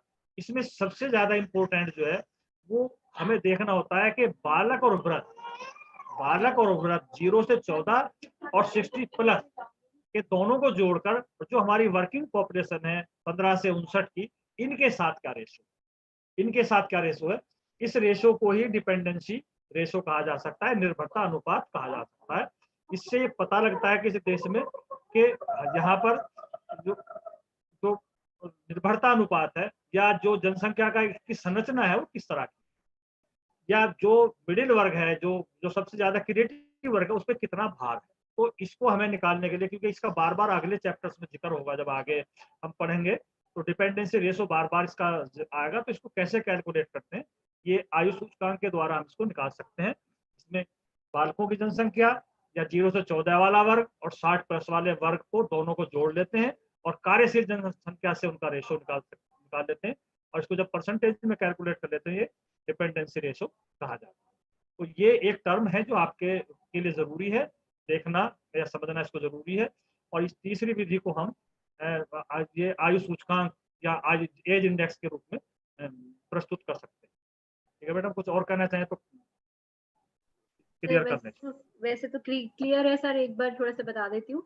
As indices, now see we have seen 3 different methods of age composition, how we can actually calculate or use age composition. The first one was simple, by dividing entire population in 3 age groups. Second one was with the help of age sex pyramid, and now the third one is age indice. In age indice we are actually taking ratios according to our need of study, according to our purpose of planning. We are taking percentage of different age groups, like it can be percentage or ratio of, sorry, not percentage, ratio of children to the working population, or the ratio of children to the old age population, or it can be working population is to old age population. Now why are we using age indice? Age indice is a basic tool for different type of study. Like I only want to calculate dependent ratio, so age indice is going to help me in that. So the formula here that we would be using for calculating dependency ratio is number of children plus old age, because we have seen these two are dependent groups, the children who are below 15 years of age and the people who are above 60 years of age. So we will calculate their number and add them together, divided by working population of the country, and then multiply it with 100. So this will give us dependency ratio, that how many people are dependent on working population. This will tell us the pressure on our working population and our resources. Like you take simple example, you are working on a project given by your teacher. You are 4 or 5 students in a group. 2 are working very hard and 3 are not doing anything. So the burden of those 3 will also come on you too. So that is why it is important to calculate how many people are dependent and how many are actually working, so that we can make proper plans for them. We can actually have a better planning by calculating age indices. I hope this point is clear to everyone now, so we can move forward. चलिए अब ये दोबारा इसको एक बार थोड़ा सा sum up कर लेते हैं कि हमने आयु संरचना के बारे में जाना। आयु संरचना होती क्या है, जनसंख्या का एज ग्रुप में डिवाइडेशन या उसको विभिन्न आयु वर्गों में बांट कर अध्ययन करना, जनसंख्या संरचना कहलाती है। इसको प्रभावित करने वाले जो हमने 4 कारण बताए हैं, जन्म दर, मृत्यु दर, प्रवास और अन्य कारण बताए हैं। तीसरी बात हमने ली थी, इसकी 3 विधियां हैं आयु वर्ग के हिसाब से प्रस्तुत करना, इसमें 0 से 14 बालक वर्ग, 15 से 59 वयस्क वर्ग और 60 से प्लस का जो है वृद्ध या ओल्ड ग्रुप रखते हैं। दूसरा हमने एज पिरामिड की बात की। एज पिरामिड में हमने ये जाना एज पिरामिड बनता कैसे है और एज पिरामिड से हम किस तरह से जनसंख्या की स्टडी कर सकते हैं, इस पर हमने चर्चा की है। तीसरी विधि हमने ये आयु सूचकांक की, जिसमें हमने डिपेंडेंसी रेशो का फॉर्मूला देखा कि वो डिपेंडेंसी रेशो किस तरह से निकालते हैं। तो ये हमने अब तक आयु संरचना में हमने स्टडी की है। तो मैं समझता हूँ भी आपकी समझ में आ गया होगा। यदि आपकी समझ में आ गया है तो प्लीज आप इसका रेस्पॉन्स दें कि हम इसमें ये समझ में आ गया है। और ये एक क्वेश्चन है, अगर किसी देश का पिरामिड विस्तृत आकार वाला त्रिभुजाकार पिरामिड है तो ये दर्शाता है उच्च जन्म दर के कारण निम्न आयु वर्ग में विशाल जनसंख्या का पाया जाना, लगभग समान जन्म दर और समान मृत्यु दर, निम्न जन्म दर एवं निम्न मृत्यु दर, और निम्न जन्म दर और उच्च मृत्यु दर। तो ये ऑलरेडी आंसर बच्चों ने बिल्कुल दे दिया है, सभी के बच्चों के आंसर सही है, वेरी गुड। तो मुझे ज्यादा कहने की जरूरत नहीं पड़ी, बच्चों ने पढ़कर इसके आंसर दे दिए हैं और चैट में इसके लगभग सभी बच्चों ने इसका करेक्ट आंसर दिया है। तो मैं समझता हूँ कि ये आपके समझ में आ गया है। नेक्स्ट एक क्वेश्चन है, जरा इसको देखें। सामान्यतः नाइजीरिया की जनसंख्या का पिरामिड निम्न में से किस प्रकार का होगा? अभी अभी हमने आप पीछे बात की थी कि नाइजीरिया की जनसंख्या का पिरामिड किस प्रकार का होगा। त्रिभुजाकार होगा, घंटे के आकार वाला होगा, संकीर्ण आधार और शून्याकार शीर्ष वाला होगा, विशालाकार और विशाल शीर्ष वाला होगा।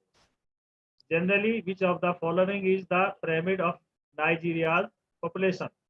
Triangular, bell-shaped, narrow-based and tapped shape, huge shape and huge tap.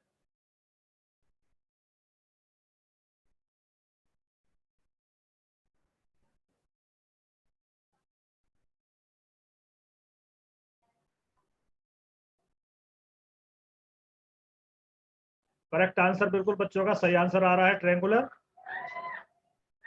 Very good, very good.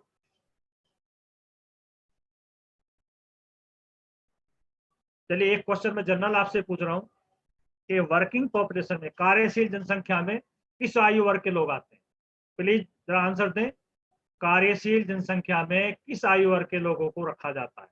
कोई का आंसर दें।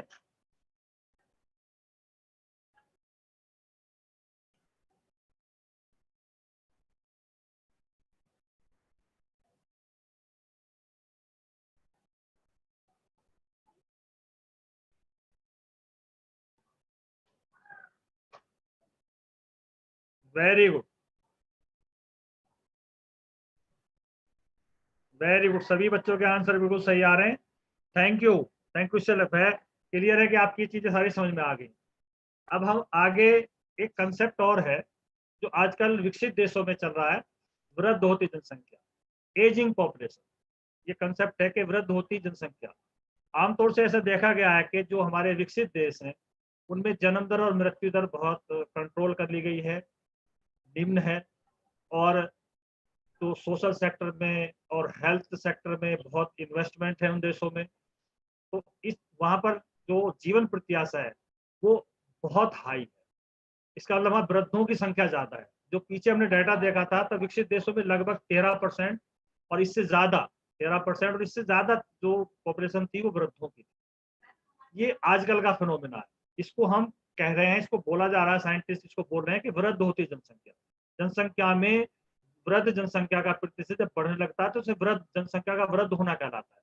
और ये विकसित देशों की प्रॉब्लम है, 20वीं सदी की नई परिघटना है। ये अब लोगों के सामने आ रही है क्योंकि इसकी प्रॉब्लम बिल्कुल अलग है। जो ओल्ड एज के जो लोग हैं इनकी प्रॉब्लम्स जो दूसरे ग्रुप हैं उनसे ज्यादा है, क्योंकि इनको काम की तलाश नहीं होती, काम ये कर चुके होते हैं। इनके लिए केयर की जरूरत होती है, इनके लिए मेडिकल सुविधाओं की जरूरत होती है, इनके लिए सोशल सेक्टर में बहुत सारा इन्वेस्टमेंट करना पड़ता है।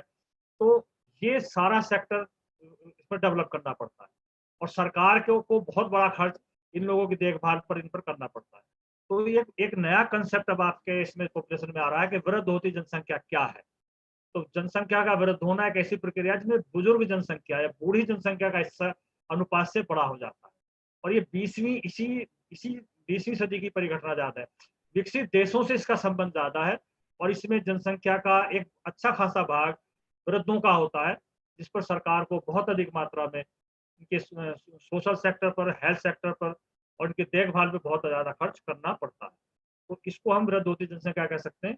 एक आपके लिए स्लाइड्स है कि जो बच्चे सोशोलॉजी से और बायोलॉजी में के फील्ड में ग्रेजुएशन कर रहे हैं उसमें ये जेरेंटोलॉजी एक अच्छा विकल्प हो सकता है उनको रोजगार के लिए, क्योंकि जेरेंटोलॉजी एक ऐसा विषय है जो ओल्ड एज के जो लोग हैं इनकी प्रॉब्लम्स क्या हैं, कैसे उनको हैंडल किया जाता है और किस तरह से हम इन उनके बुजुर्ग लोगों की मदद कर सकते हैं, तो ये सारी स्टडीज में होती है। और जो विकसित देश हैं उनमें बहुत बड़ी तादाद में बहुत बड़े स्कोप इस तरह की जॉब्स का अपॉर्चुनिटी मिल रही है बच्चों को। तो आप इस फील्ड में भी अपना रोजगार के लिए देख सकते हैं।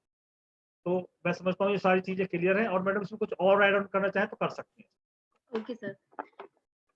Aging population. When we talk about aging population, as we have seen that population can be divided into three groups. So if the number of people is more in above 60 age group, so we call it as a aging population.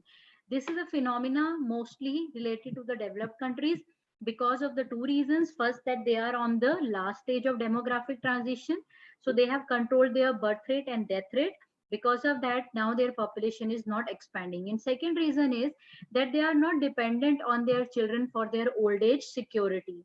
Government is taking care of their health facilities, their social requirements, everything. So now they don't want, children in their family as such. Because of this, there is a trend in of a decline in population. So now we have more number of aged people, and they have a very different needs and requirement. They don't want any schools, they don't want any employment opportunities. They want a leisure life, they want a life that is of security, because they want, pension from government, they want good health facilities, they want recreational centers, they want different type of activities in which they can engage themselves. So this is a whole new thing that has coming to the developed countries, and this has actually given rise to a new career option also. So next slide please. Now, this is called as gerontology. Now, gerontology means, it's a Greek word which means a scientific study of old age and the process of and the problems related to the aging. As you have seen, sometimes you see that the people who are lonely in this age, they feel depressed. They have different type of psychological issues. They have different type of physical issues. They cannot walk properly. They want, physical assistance in walking, eating. So for all these reasons, a new science is coming up, so that people are trained especially in this field, that how they can help aging population. So this can be a new career opportunity for all of you, and in this you would get more employment in foreign countries. Those are the developed countries, because in our country, this is not a problem. We are not having aging population problem right now as such. So this is a phenomena related to developed countries. I hope this is very clear to you. This, in simple words, we can simply say that the number of aged people are more in a given population. So we can move forward.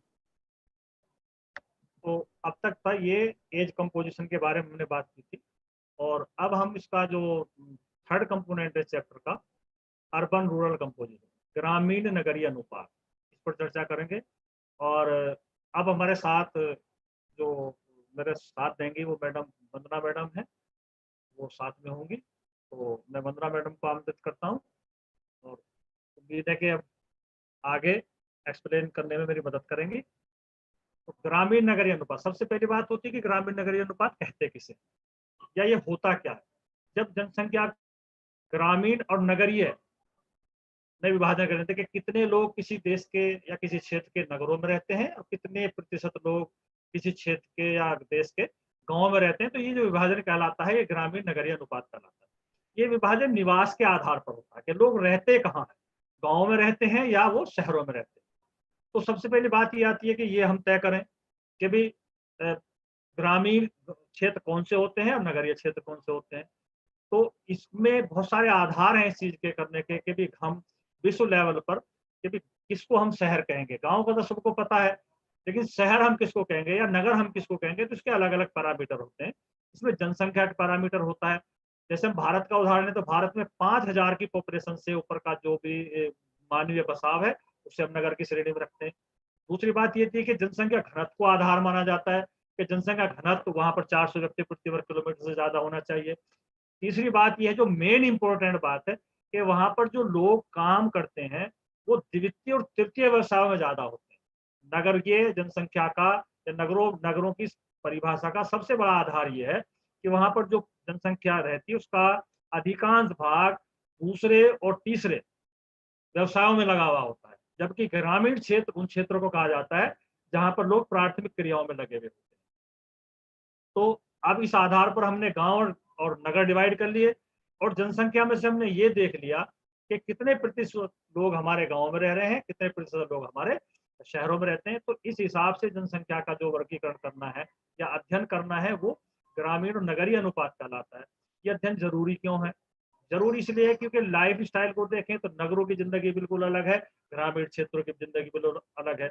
वहां पर जनसंख्या का घनत्व अलग है, वहां पर जनसंख्या की वृद्धि दर अलग है, लोगों का रहने सहने का स्तर अलग है। तो एक साथ रखकर हम दोनों की स्टडी नहीं कर सकते। अगर हमें जनसंख्या की स्टडी करनी है तो हमें नगर और ग्रामीण क्षेत्रों में अलग अलग करके हमें स्टडी करनी पड़ेगी। तो ये जो विभाजन है इस तरह से जनसंख्या का, ये ग्रामीण नगरीय अनुपात कहलाता है। तो वंदना मैडम प्लीज इसमें कुछ और एड ऑन करना चाहें तो कर सकते हैं। Thank you, sir. Thank you. So, children, next attribute of population is rural and urban composition. On the basis of residence, population can be divided into rural population and urban population.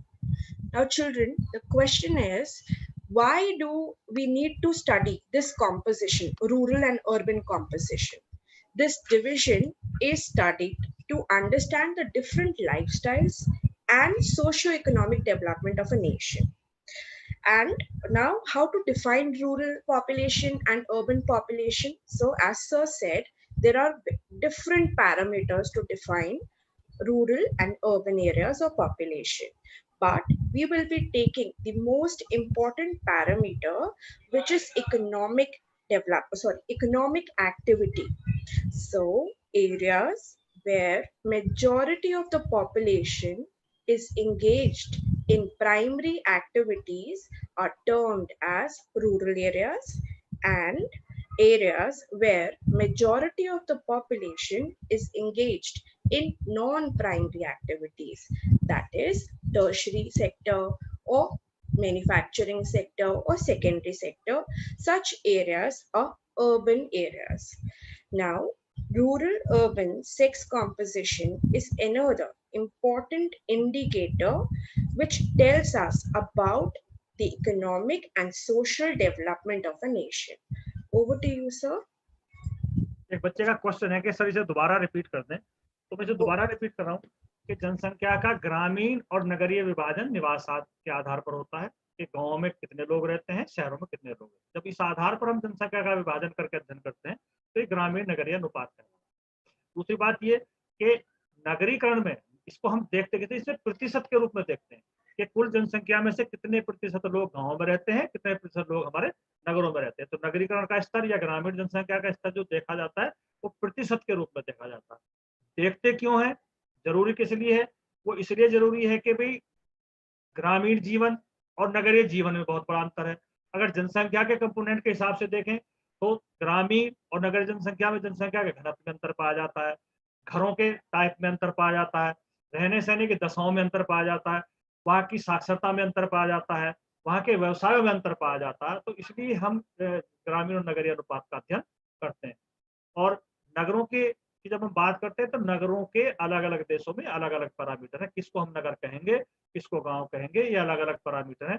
एक बहुत basic सा अंतर ये है कि नगरों में रहने वाली जो जनसंख्या है वो प्राइमरी के अतिरिक्त द्वितीय और तृतीय क्षेत्रों में काम ज्यादा करते हैं। वहां पर लोग, वहां पर आपके उद्योगों में लगे हुए होंगे, परिवहन में, संचार में, सेवाओं में, ये काम वहाँ के लोग ज्यादा करते हैं।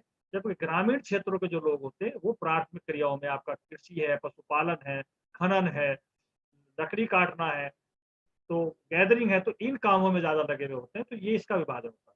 तो जब इस आधार पर हम जनसंख्या का विभाजन करते हैं तो ये ग्रामीण और नगरीय अनुपात कहलाता है।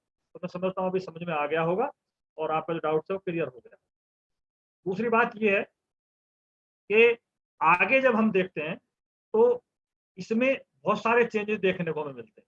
जब हम इसका अध्ययन करते हैं तो ग्रामीण क्षेत्रों में, विकासशील देशों में, जब हम विकासशील देशों में देखते हैं तो ग्रामीण क्षेत्रों में स्त्रियों की संख्या ज्यादा पाई जाती है, क्योंकि रोजगार की तलाश में, काम की तलाश में जो ग्रामीण क्षेत्रों से युवा वर्ग या पुरुष जनसंख्या बहुत बड़ी तादाद में शहरों में पलायन कर जाता है। और शहरों में मकानों की कमी, रहने सहने की उच्च लागत, रोजगार के अवसरों की कमी, सुरक्षा, इन बातों के कारण लोग स्त्रियों को गांव में रखना पसंद करते हैं, खुद शहरों में काम करते हैं। तो ये एक फिनोमेना हमें इसमें पाया जाता है। आगे जब हम देखते हैं तो ये नगरीय जनसंख्या की वृद्धि रही है पूरे विश्व में। 1800 में नगरीय जनसंख्या 2.5%, 1960 तक आते आते 35% होगी, 1975 तक 38%, और 1990 तक 45, और इसी तरह से 2015 तक 53% पॉपुलेशन अब हमारी नगरों में रह रही है। तो ये नगरीय जनसंख्या का प्रतिशत है, जो इसको हम इतिहास के आईने में हम कह सकते हैं कि नगरों में जनसंख्या की वृद्धि हमारी किस प्रकार से हो रही है। एक चीज और इसमें देखने की है कि हमने इसके प्रतिरूप को 3 भागों में बांटकर हमने इसका अध्ययन किया है कि नगरीय जनसंख्या के जब हम प्रतिरूप का अध्ययन हम करते हैं तो 4 भागों में हम इसको बांट देते हैं। अति उच्च नगरीकृत क्षेत्र, जहां पर नगरीकरण 75% से ज्यादा है, यानी कि 75% से ज्यादा जनसंख्या नगरों में रहती है और 25% या उससे जो कम जनसंख्या है वो गांवों में। इसमें पश्चिमी यूरोप के सारे देश हैं, मध्य यूरोप के सारे देश हैं, Australia, New Zealand, Brazil, Japan, Singapore, Kuwait, Israel, UAE, ये है जहां पर नगरीकरण का स्तर 75% से ऊपर। दूसरा जो वर्ग है वह उच्च नगरीकृत 50 से 75%, जहाँ की नगरों में रहने वाली जनसंख्या 50 से 75%। तो नॉर्वे, फिनलैंड, पूर्वी यूरोप के देश, Colombia, Mexico, Malaysia, Philippines, Iran, Algeria, Morocco, ये इस कैटेगरी में आते हैं। तीसरी जो कैटेगरी है वो मध्यम नगरीकृत क्षेत्रों की, तो जो 25 से 50% तक जहां पर नगरीकरण है उनमें चीन है, भारत है, इंडोनेशिया है, पाकिस्तान, म्यांमार, मिस्र, Ghana, Cameroon, Sudan, Kenya, Zimbabwe, Senegal, ये सारे देश इसमें आते हैं। और 25% से कम Sri Lanka, Thailand, Cambodia, Bangladesh, Vietnam, Nepal, Bhutan, Ethiopia, Niger, Uganda. तो ये हमने विश्व में नगरीय जनसंख्या का प्रतिरूप लिया। तो जब नगरीय जनसंख्या की स्टडी करते हैं तो हमें इसे सिलसिलेवार, मैं इसको दोबारा एक बार रिपीट कर रहा हूँ कि नगरीय ग्रामीण नगरीय अनुपात होता क्या है। जब हम नगरीय जनसंख्या को नगरीय और ग्रामीण में बांट लेते हैं कि कितने लोग नगरों में रह रहे हैं, कितने गाँव में रह रहे हैं, तो ग्रामीण नगरीय अनुपात कहलाता है। दूसरी बात, इसकी स्टडी हम कर क्यों रहे हैं, क्योंकि नगरों की जिंदगी अलग है, गाँवों की जिंदगी अलग है, वहां पर जनांकी की विशेषताएं नगरों में अलग हैं, ग्रामीण क्षेत्रों में जनांकी की विशेषताएं अलग है, तो इसका अध्ययन करना जरूरी है। तीसरी बात यह है कि संसार में नगरीकरण का इतिहास किस तरह से रहा है, वो बताया कि 53% पॉपुलेशन इस टाइम नगरों में रहती है और ये इतिहास इस तरह से है कि धीरे धीरे 1800 से ये नगरीकरण की प्रक्रिया लगातार बढ़ती जा रही है। चौथी बात यह कि नगरीकरण का विश्व में प्रतिरूप क्या है, तो इसको हमने 4 कैटेगरी में करके अति उच्च नगरीकृत क्षेत्र, उच्च नगरीकृत क्षेत्र, मध्यम नगरीकृत क्षेत्र और निम्न नगरीकृत क्षेत्र, इस तरह से बांटे। इसमें एक बेसिक चीज आपको देखने की ये है कि विकासशील और विकसित देशों में अंतर है ग्रामीण, और जब हम सेक्स रेशो के हिसाब से देखते हैं, नगरीय और ग्रामीण जनसंख्या के सेक्स रेशो के हिसाब से देखते हैं, तो इसमें बड़ा अंतर पाया जाता है।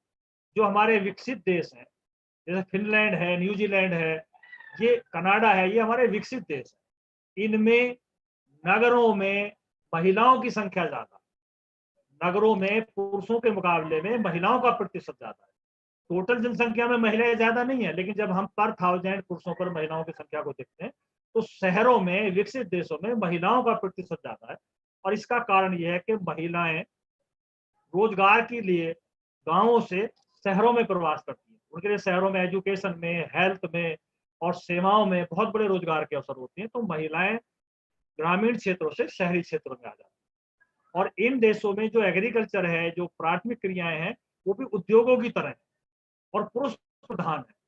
तो पढ़े लिखे युवा भी अपने कैरियर बनाने के लिए, रोजगार के लिए विकसित देशों में शहरों से गांवों की तरफ को पलायन करते हैं। तो एक फिनोमेना ये मिलता है कि विकसित देशों में अगर लिंग अनुपात को हम देखें तो ग्रामीण क्षेत्रों में महिलाओं की संख्या ज्यादा है, महिलाओं का अनुपात अधिक है, और ग्रामीण क्षेत्रों में पुरुषों का अनुपात अलग है और शहरी क्षेत्रों में महिलाओं का अनुपात ज्यादा है। तो इसे करेक्ट करने के विकसित देशों में ग्रामीण क्षेत्रों में पुरुष ज्यादा तादाद में पाए जाते हैं और शहरी क्षेत्रों में महिलाएं ज्यादा तादाद में पाई जाती हैं।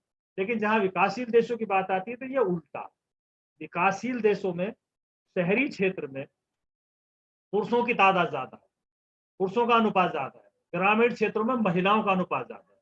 और इसके पीछे एक ही बेसिक कारण है कि गांव से रोजगार की तलाश में, काम धंधों की तलाश में युवा वर्ग, पुरुष जनसंख्या बड़ी तादाद में शहरों में पलायन करती है और उनकी जो महिलाएं हैं वो गांवों में रहती हैं, क्योंकि शहरों में बहुत सारी परेशानियां हैं। इस वजह से वो शहरों में महिलाओं को लाना थोड़ा सा अवॉइड करते हैं, या आवास की कमी है, जगहें नहीं है। दूसरी बात, रहने सहने की लागत उच्च है, रोजगार के अवसर महिलाओं के लिए कम है, सुरक्षा की दिक्कत रहती है, तो इसलिए वो शहरों में, गाँव में ही ज़्यादा रहना पसंद करती हैं। तो आई होप ये ग्रामीण नगरीय अनुपात अच्छी तरह समझ में आ गया होगा। मैडम इसमें कुछ और ऐड ऑन करना चाहें तो कर सकते हैं। जी सर, सर वो ग्राफ वाला एक बार स्लाइड दे दीजिए, तो उसी से मैं कंक्लूड करूंगी। हाँ जी बेटा, पहले तो मैं आपको रिलेट करना चाहूंगी ये ग्राफ आपके प्रैक्टिकल के साथ। ये जो आप ग्राफ देख रहे हैं, ये आपका प्रैक्टिकल का भी कंटेंट है, और बार डायग्राम हम कहते हैं। आप प्रैक्टिकल में you will be doing this. Okay, अब इस बार ग्राफ से you can make out that in a developed nation, rural areas have more number of male population. Why? Because their agriculture is more mechanized. So more male members, they are there in urban areas, and the number of females is more than males in urban areas because of the more equal job opportunities available there. Over to you, sir. अब इसके आगे next जो हमें अगला करना है वो है लिटरेसी, साक्षरता, क्योंकि जो अगला कंपोनेंट है वो हमारा साक्षरता है। तो साक्षरता बहुत इंपॉर्टेंट कंपोनेंट है और इसको हमें जानना जरूरी है। तो पहले हम ये समझ लेते हैं कि साक्षरता है क्या। 7 वर्ष से अधिक आयु का व्यक्ति जो किसी भी भाषा में समझ के साथ पढ़ना लिखना जानता है, उसे हम साक्षर कहते हैं। साक्षर 2011 की जनगणना के अनुसार भारत में 7 साल से जो कम के बच्चे हैं उनको साक्षर नहीं माना जाता। इसमें एज लिमिट है 7 साल या उससे ज्यादा का कोई भी व्यक्ति अपनी किसी भी भाषा को समझ के साथ पढ़ना लिखना अगर जानता है तो वो उसको हम साक्षर व्यक्ति कहते हैं। और अलग अलग देशों में साक्षरता के निर्धारण के तरीके अलग अलग हैं। जैसे फिनलैंड ने सबसे पहले साक्षरता निर्धारण के लिए एक परीक्षा का आयोजन किया कि जो इस परीक्षा को पास कर लेगा वो व्यक्ति साक्षर कहलाएगा। इसी तरह से और बहुत सारे देशों ने अपने अपने पैरामीटर बना रखे हैं, लेकिन संयुक्त राष्ट्र संघ ने सबसे पहले साक्षरता की परिभाषा दी है और उसने यही बात कही कि कोई भी व्यक्ति जो समझ के साथ भाषा को पढ़ने लिखने की योग्यता रखता है वो साक्षरता की श्रेणी में आता है। भारत और बहुत सारे विकासशील देश इसी परिभाषा को मान रहे हैं और इसी व्यक्ति को साक्षर कहते हैं। तो सबसे पहले बात तो हमें जाननी है कि साक्षर व्यक्ति कौन होता है। जो व्यक्ति 7 साल या उससे ज्यादा आयु का है, किसी भाषा को समझ के साथ पढ़ लेता है लिख लेता है और साधारण से गणितीय संख्या करना है, जोड़ना घटाना गुणा करना, इनको कर लेता है, तो व्यक्ति साक्षर है। अब यहाँ एक सवाल उठता है कि साक्षरता में और शिक्षित में अंतर है। तो साक्षर और शिक्षित दोनों बिल्कुल अलग अलग हैं। साक्षरता में किसी को स्कूल जाने की आवश्यकता नहीं, वो बिना स्कूल के भी इतनी एबिलिटी प्राप्त कर सकता है, उसके अंतर्गत इतनी योग्यता आ सकती है कि वो साक्षरता हासिल कर सकता है। लेकिन शिक्षित होने के लिए उसे किसी इंस्टीट्यूट में जाना है, वहाँ एक निश्चित टाइम तक उसको एजुकेशन लेनी है, कुछ परीक्षा के पैरामीटर्स पार करके अपने आप को सिद्ध करना है कि हाँ मैंने ये चीजें सीख ली हैं, तब उसको हम शिक्षित कह सकते हैं। तो ये थोड़ा सा ये अंतर इसमें होता है। तो मैडम इसमें कुछ और करना चाहें तो कह सकते हैं। Hello. Okay sir, I think Vandana ma'am offline हो गई हैं। ओके, मैं इसको कंप्लीट कर देती हूँ। सर पीछे वाली स्लाइड भी एक बार दिखा दीजिए। Okay, literacy, the meaning of literacy we have discussed ki any person who is above 7 years of age and who is able to read and write in any language doesn't matter, be it Hindi, be it English, but if person is able to read and write and has ability to do simple calculations like minus, plus, multiplication, so we call that person as a literate person. So this definition in India, we are also using the same definition. So on the basis of this definition, we will calculate how many people are literate in a country, and that data would be collected in census. The different countries have a different definition. The definition that we have just here is the definition taken by India. So next slide, please. Now, if I talk about various countries, in Finland has given a specific definition of literacy in 1930. Now, Finland is considered to be one of the most wonderful nations to live in, because not only their quality of life is good, but also it is a developed country. Only those persons are considered as literate who have passed a particular exam. Say, for example, In India, we have a class 12th examination. So anyone who would clear that class 12th examination would be considered as literate. So different countries have their own criteria. But in our country, we have kept it very basic so that, you know, more and more people could be included in a literate population. Now, Population Commission of United Nations Organization recognize those person as a literate who have the ability of reading and writing with understanding. It's not that you are writing something and you really cannot make any meaning out of that, so you will not be considered as literate. To be counted as a literate person, whatever you are reading, whatever you are writing, you should also know the meaning of that particular thing. Then the Census Department of India also accepts the definition of literacy given by United Nations. Most of the developing countries of the world also follow that definition of literacy to recognize literate person. So here the keyword is a person should read and write with understanding. So that is the most basic definition. Sir, I think it is clear. आगे चलते हैं. एक बच्चे का question है कि इसे हम पढ़ क्यों रहे हैं, इसका अध्ययन क्यों जरूरी है। तो उसका यह है कि देखिए, किसी भी पॉपुलेशन का, ग्रुप का जो सोशल और कल्चरल जो स्ट्रक्चर है या उसका इकोनॉमिकल जो स्ट्रक्चर है, उसको प्रेजेंट करने का जो तरीका है वो साक्षरता का बहुत बड़ा रोल है। किसी भी जातीय समूह की सामाजिक, आर्थिक और सांस्कृतिक स्थिति का प्रतिबिंब वहाँ की साक्षरता होती है। समाज में गरीबी दूर करने के लिए साक्षरता आवश्यक होती है। मानसिक पृथकता को दूर करना और शांति और सद्भावना बढ़ाने के लिए साक्षरता की आवश्यकता होती है। वैज्ञानिक दृष्टिकोण बनाना, नवाचार करने के लिए ये जरूरी है कि भी हम साक्षरता का अध्ययन करें। तो इसलिए जनसंख्या में साक्षरता को पढ़ना जरूरी होता है। तो मैं समझता हूँ कि ये क्वेश्चन आपका क्लियर हो गया होगा। और अब इसमें थोड़ा सा हम आगे बता सकते हैं कि साक्षरता की कैलकुलेशन हम कैसे करते हैं, साक्षरता का माप कैसे किया जाता है। साक्षरता का माप हम दो तरीके से कर सकते हैं।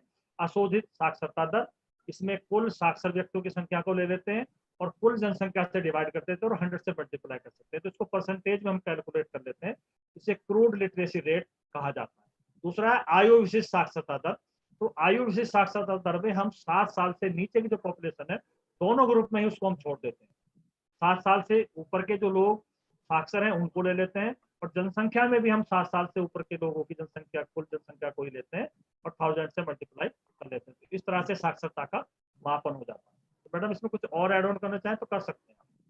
Sir, I think ये तो clear है. With the methods of measuring literacy, first thing in the previous slides, sir have discussed about why it is important to study literacy rate, because literacy rate will decide number of things in a given population. Our socio-economic status, our human resource quality would be decided by literacy rate. More we have a better literacy rate, better economic opportunities will be there for our people. So literacy rate is definitely one of very important components to study in composition of population. Now, age specific literacy rate and crude literacy rate are two methods in which we can calculate literacy rates of a country. Crude literacy rate, just like your crude birth rate and death rate, is a simple calculation. Total literate population divided by total population, multiply it with 100. Then it will give you crude literacy rate. But then again, there is a problem that in this you are including all age groups of population. So to make it more specific, we have a next thing that is called as the age specific literacy rate. In this, we are only taking literate population of age more than 7 years, because the people who are below 7, they are not part of literacy definition, so we are excluding them.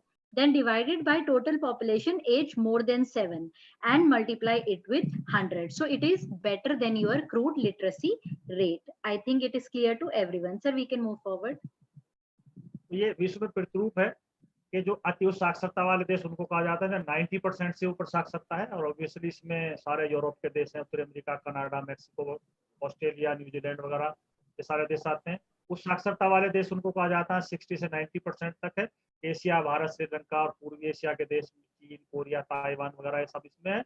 और निम्न साक्षरता वाले देश जिसमें 60% से कम साक्षरता है, इसमें अफ्रीका महाद्वीप के देश हैं, एशिया में अफगानिस्तान वगैरह इसके अंतर्गत आते हैं। तो ये लिटरेसी का विश्व में प्रतिरूप। अब इसका एक लास्ट कंपोनेंट और है जो इस चैप्टर का है, उसमें व्यवसायिक संरचना। तो इसको थोड़ा सा हम क्लियर कर लेते हैं, क्योंकि व्यवसायिक संरचना में हम जो हमारी कार्यशील जनसंख्या होती है, पहले ध्यान में रखना कि हमारी जो एज जनसंख्या का जो ग्रुप है ये 15 से 59 वाला कार्यशील जनसंख्या का ग्रुप है। और ये किन किन कार्यों में लगा हुआ है, किन कौन कौन सी अर्थव्यवस्था में कौन कौन सी क्रियाएं ये कर रहा है, कितना प्रतिशत प्राथमिक क्रियाओं में है, कितने प्रतिशत लोग द्वितीय क्रियाओं में लगे हुए, कितने प्रतिशत तृतीय क्रियाओं में लगे हुए। जब इस तरह से हम जनसंख्या की हम स्टडी करते हैं तो इसे हम जनसंख्या की व्यवसाय संरचना कहते हैं, क्योंकि जनसंख्या का विभिन्न व्यवसायों में विभाजन ही, कार्यशील जनसंख्या का विभिन्न व्यवसायों में विभाजन ही व्यवसायिक संरचना कहलाता है, और इससे किसी देश की प्रगति का आकलन। तो मैडम इसमें कुछ और बोलना चाहे तो कह सकती हैं आप। जी sir.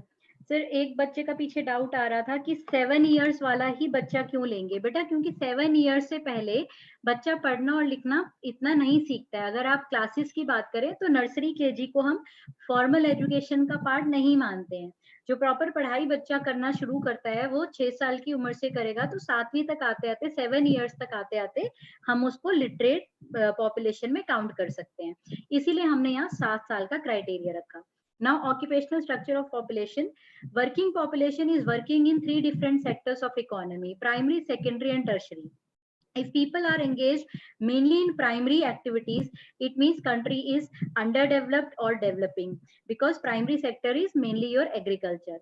Then secondary and tertiary activities, if it has been observed that maximum people in developed countries are working in secondary and tertiary activities or sectors. So for this reason, it is important that we should bring people out from primary sector and push them towards secondary and tertiary activities, where they will get better wages, better payments, and they will contribute in major terms in economy. So occupational structure definitely is important, and it is an indicator of level of development of a country. So in America, maximum people are engaged in tertiary and secondary, whereas in our country maximum nearly 70% are working in primary. So we have to bring them out to secondary and tertiary activities. Yes sir, thank you sir. जब इसका हम इसमें देखते हैं तो ये विकसित और विकासशील देशों में थोड़ा अलग अलग मिलता है। प्राथमिक क्षेत्र में जैसे भारत में तो प्राथमिक क्षेत्र में पॉपुलेशन ज्यादा है, द्वितीय क्षेत्र में कम है और तृतीय क्षेत्र में ज्यादा है। संयुक्त राज्य अमेरिका में, ब्रिटेन में, जापान में अगर हम देखते हैं तो इसमें प्राथमिक सेक्टर में लोग कम लगे हुए हैं, द्वितीय और तृतीय क्षेत्र में ज्यादा है। तो ये डिस्ट्रीब्यूशन है विश्व में व्यवसायिक संरचना। इसको इसके तालिका के द्वारा भी ये किया गया। जापान में प्राथमिक क्षेत्र में 16%, द्वितीय क्षेत्र में 40% और तृतीय क्षेत्र में 44%। इसी तरह से यूके में और यूएसए में इसमें दिखाया गया। इंडिया में 67.4% जो लोग हैं वो प्राथमिक क्षेत्र में, 12.1% जो है वो द्वितीय क्षेत्र में, 20.5% जो है ये टर्सरी क्षेत्र। तो विकसित और विकासशील देशों में एक अंतर ये पाया जाता है कि विकसित देशों में जनसंख्या प्राथमिक क्षेत्र में कम काम करती है, द्वितीय और तृतीय क्षेत्र में ज्यादा। स्पेशली सेवा सेक्टर में तृतीय क्षेत्र में लोगों को रोजगार के अवसर ज्यादा होते हैं, इनमें ज्यादा एंगेज होते हैं। जो अर्थव्यवस्थाएं पिछड़ी हुई हैं या विकासशील हैं उनमें प्राथमिक क्रियाओं में ज्यादा लोग लगे हुए हैं और द्वितीय और तृतीय क्षेत्र में लोग कम है। तो इस आधार पर भी हम जनसंख्या का अध्ययन कर सकते हैं। तो मैडम इसमें कुछ और कहना चाहें तो कह सकती हैं। सर वैसे बिल्कुल क्लियर है। थोड़ा सा बच्चों के कुछ डाउट आ रहे हैं। बेटा विकासशील देश वो होते हैं जो अभी ना तो बहुत पिछड़े हैं और ना ही बहुत ज्यादा वहां पे आय बढ़ गई है लोगों की। तो 3 कैटेगरीज होती है देशों की। एक होते हैं जो कम विकासशील है, अभी जो पिछड़े हुए हैं वहां पे अभी सुख सुविधाएं, आय सब कुछ बहुत कम है। फिर विकासशील जो धीरे धीरे इंप्रूव कर रहा है, और विकसित जो ऑलरेडी सब कुछ अचीव कर चुका है।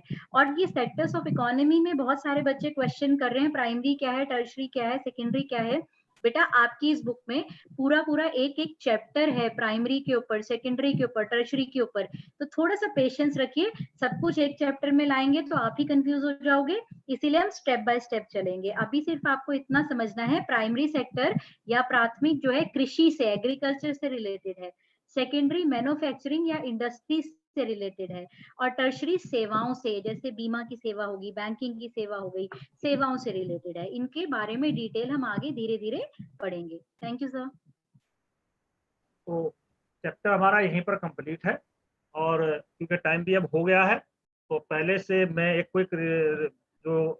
रिवीजन सा मैं आपको बता रहा हूँ कि हमने इस पूरे चैप्टर में 5 कंपोनेंट्स पढ़े हैं।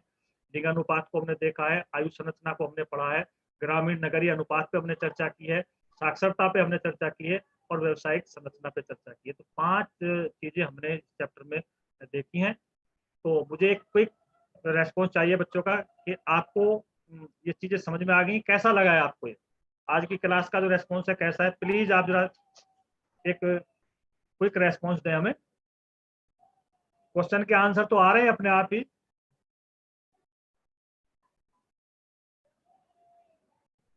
सभी बच्चे बताएं कि आपकी चीजें समझ में आ गई हैं, चैप्टर अगर क्लियर है, कोई अगर डाउट है तो फटाफट जल्दी से बताएं।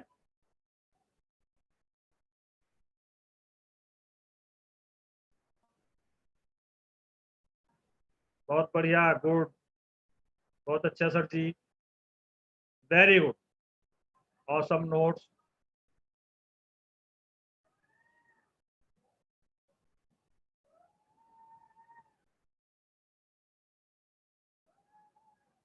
अब अगली क्लास हमारी जो है ट्यूसडे में है और ट्यूसडे में हम जो इसका लेसन 4 ह्यूमन डेवलपमेंट पे चर्चा करेंगे और इसमें आपको बताने की है कि इसके ये आपकी एक्सरसाइज हैं बाद में जो हमने क्वेश्चन लिए हुए हैं, ऑब्जेक्टिव टाइप भी क्वेश्चन है और आप इनके स्क्रीनशॉट ले सकते हैं और ये वीडियो आपको अवेलेबल है अगले 24 घंटे तक, तो इसको आप दोबारा सुन सकते हैं और उससे ये क्वेश्चन जो बोर्ड में आए हुए क्वेश्चन हैं उसको ले सकते हैं, उससे तैयारी कर सकते हैं।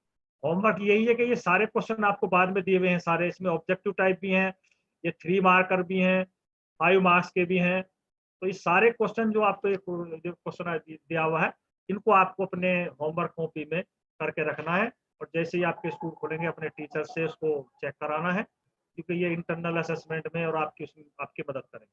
बोर्ड के एग्जाम में भी ये चैप्टर बड़ा इंपॉर्टेंट है, इसमें इंग्लिश वाली स्लाइड भी कई बार इसमें से पेपर में क्वेश्चन आता रहता है और मैं समझता हूँ कि अब आपका भी टाइम हो गया है। मैडम कुछ और कहना चाहें तो कह सकती हैं, बस अब क्लास ओवर करेंगे फिर। सर एक बारी ना सारी ये क्वेश्चन लॉन्ग क्वेश्चन वाली स्लाइड भी इंग्लिश में दिखा दीजिए, वो रह गई। इसके यहाँ से एक बारी सारी दिखा दीजिए। हाँ जी, ये इंग्लिश में, इसके नेक्स्ट वाली सर हिंदी में फिर इंग्लिश में है। हाँ नेक्स्ट में सर यहाँ तक बच्चे, बेटा ये आपके होमवर्क क्वेश्चन है सर, पीछे वाली कर दीजिए। ये सारे आपके होमवर्क क्वेश्चंस हैं जो आप सब बच्चों को करने हैं, कॉपी में स्क्रीनशॉट्स लेकर आप रख सकते हैं और इससे आपकी पूरी बोर्ड्स की रिवीजन हो जाएगी। आई होप क्लास सबको क्लियर है, सर ने सारी डिटेल्स बता दी हैं। नेक्स्ट क्लास ट्यूसडे को होगी और अब फटाफट से फीडबैक में हमें बताओ कि आपको क्लास में समझ में आया, और अगर नहीं आया तो डाउट्स भी लिखकर आप छोड़ सकते हो, हम नेक्स्ट क्लास में उसको कवर कर लेंगे। सर आप कंक्लूड कर दीजिए सर आप क्लास को। बस मैं पहले तो चैट में हमारे बहुत सारे साथी हैं, रुखसाना बच्चे मैडम हैं। बताएं कि कैसा रहा ये क्लास, क्विकली हमको चैट बॉक्स में बताएं, थम्स अप करें, हग करें, स्माइल करें, सारे टीचर्स को सराहें। मुझे पता है आप सब लोग एंजॉय किए हैं, बताएं कि कैसी रही ये class.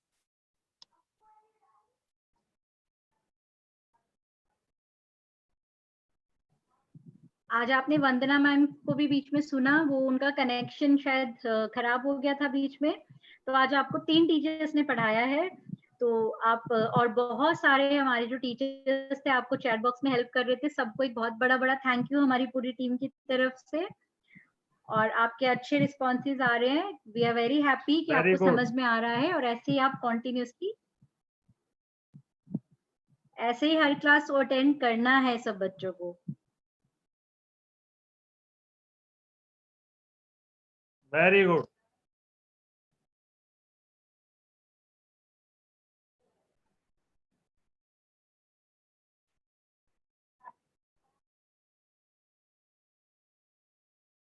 Thank you, thank you.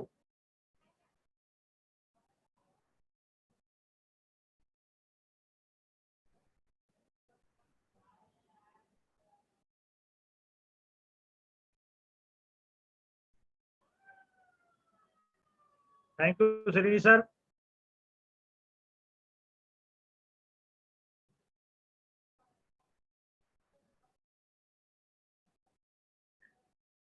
अरे वाह, क्या बात है, बच्चों ने तो बिल्कुल। Hello hello.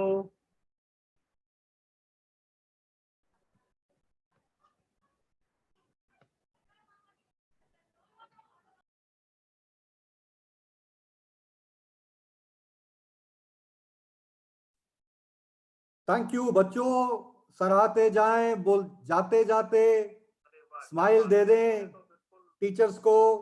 Hello hello.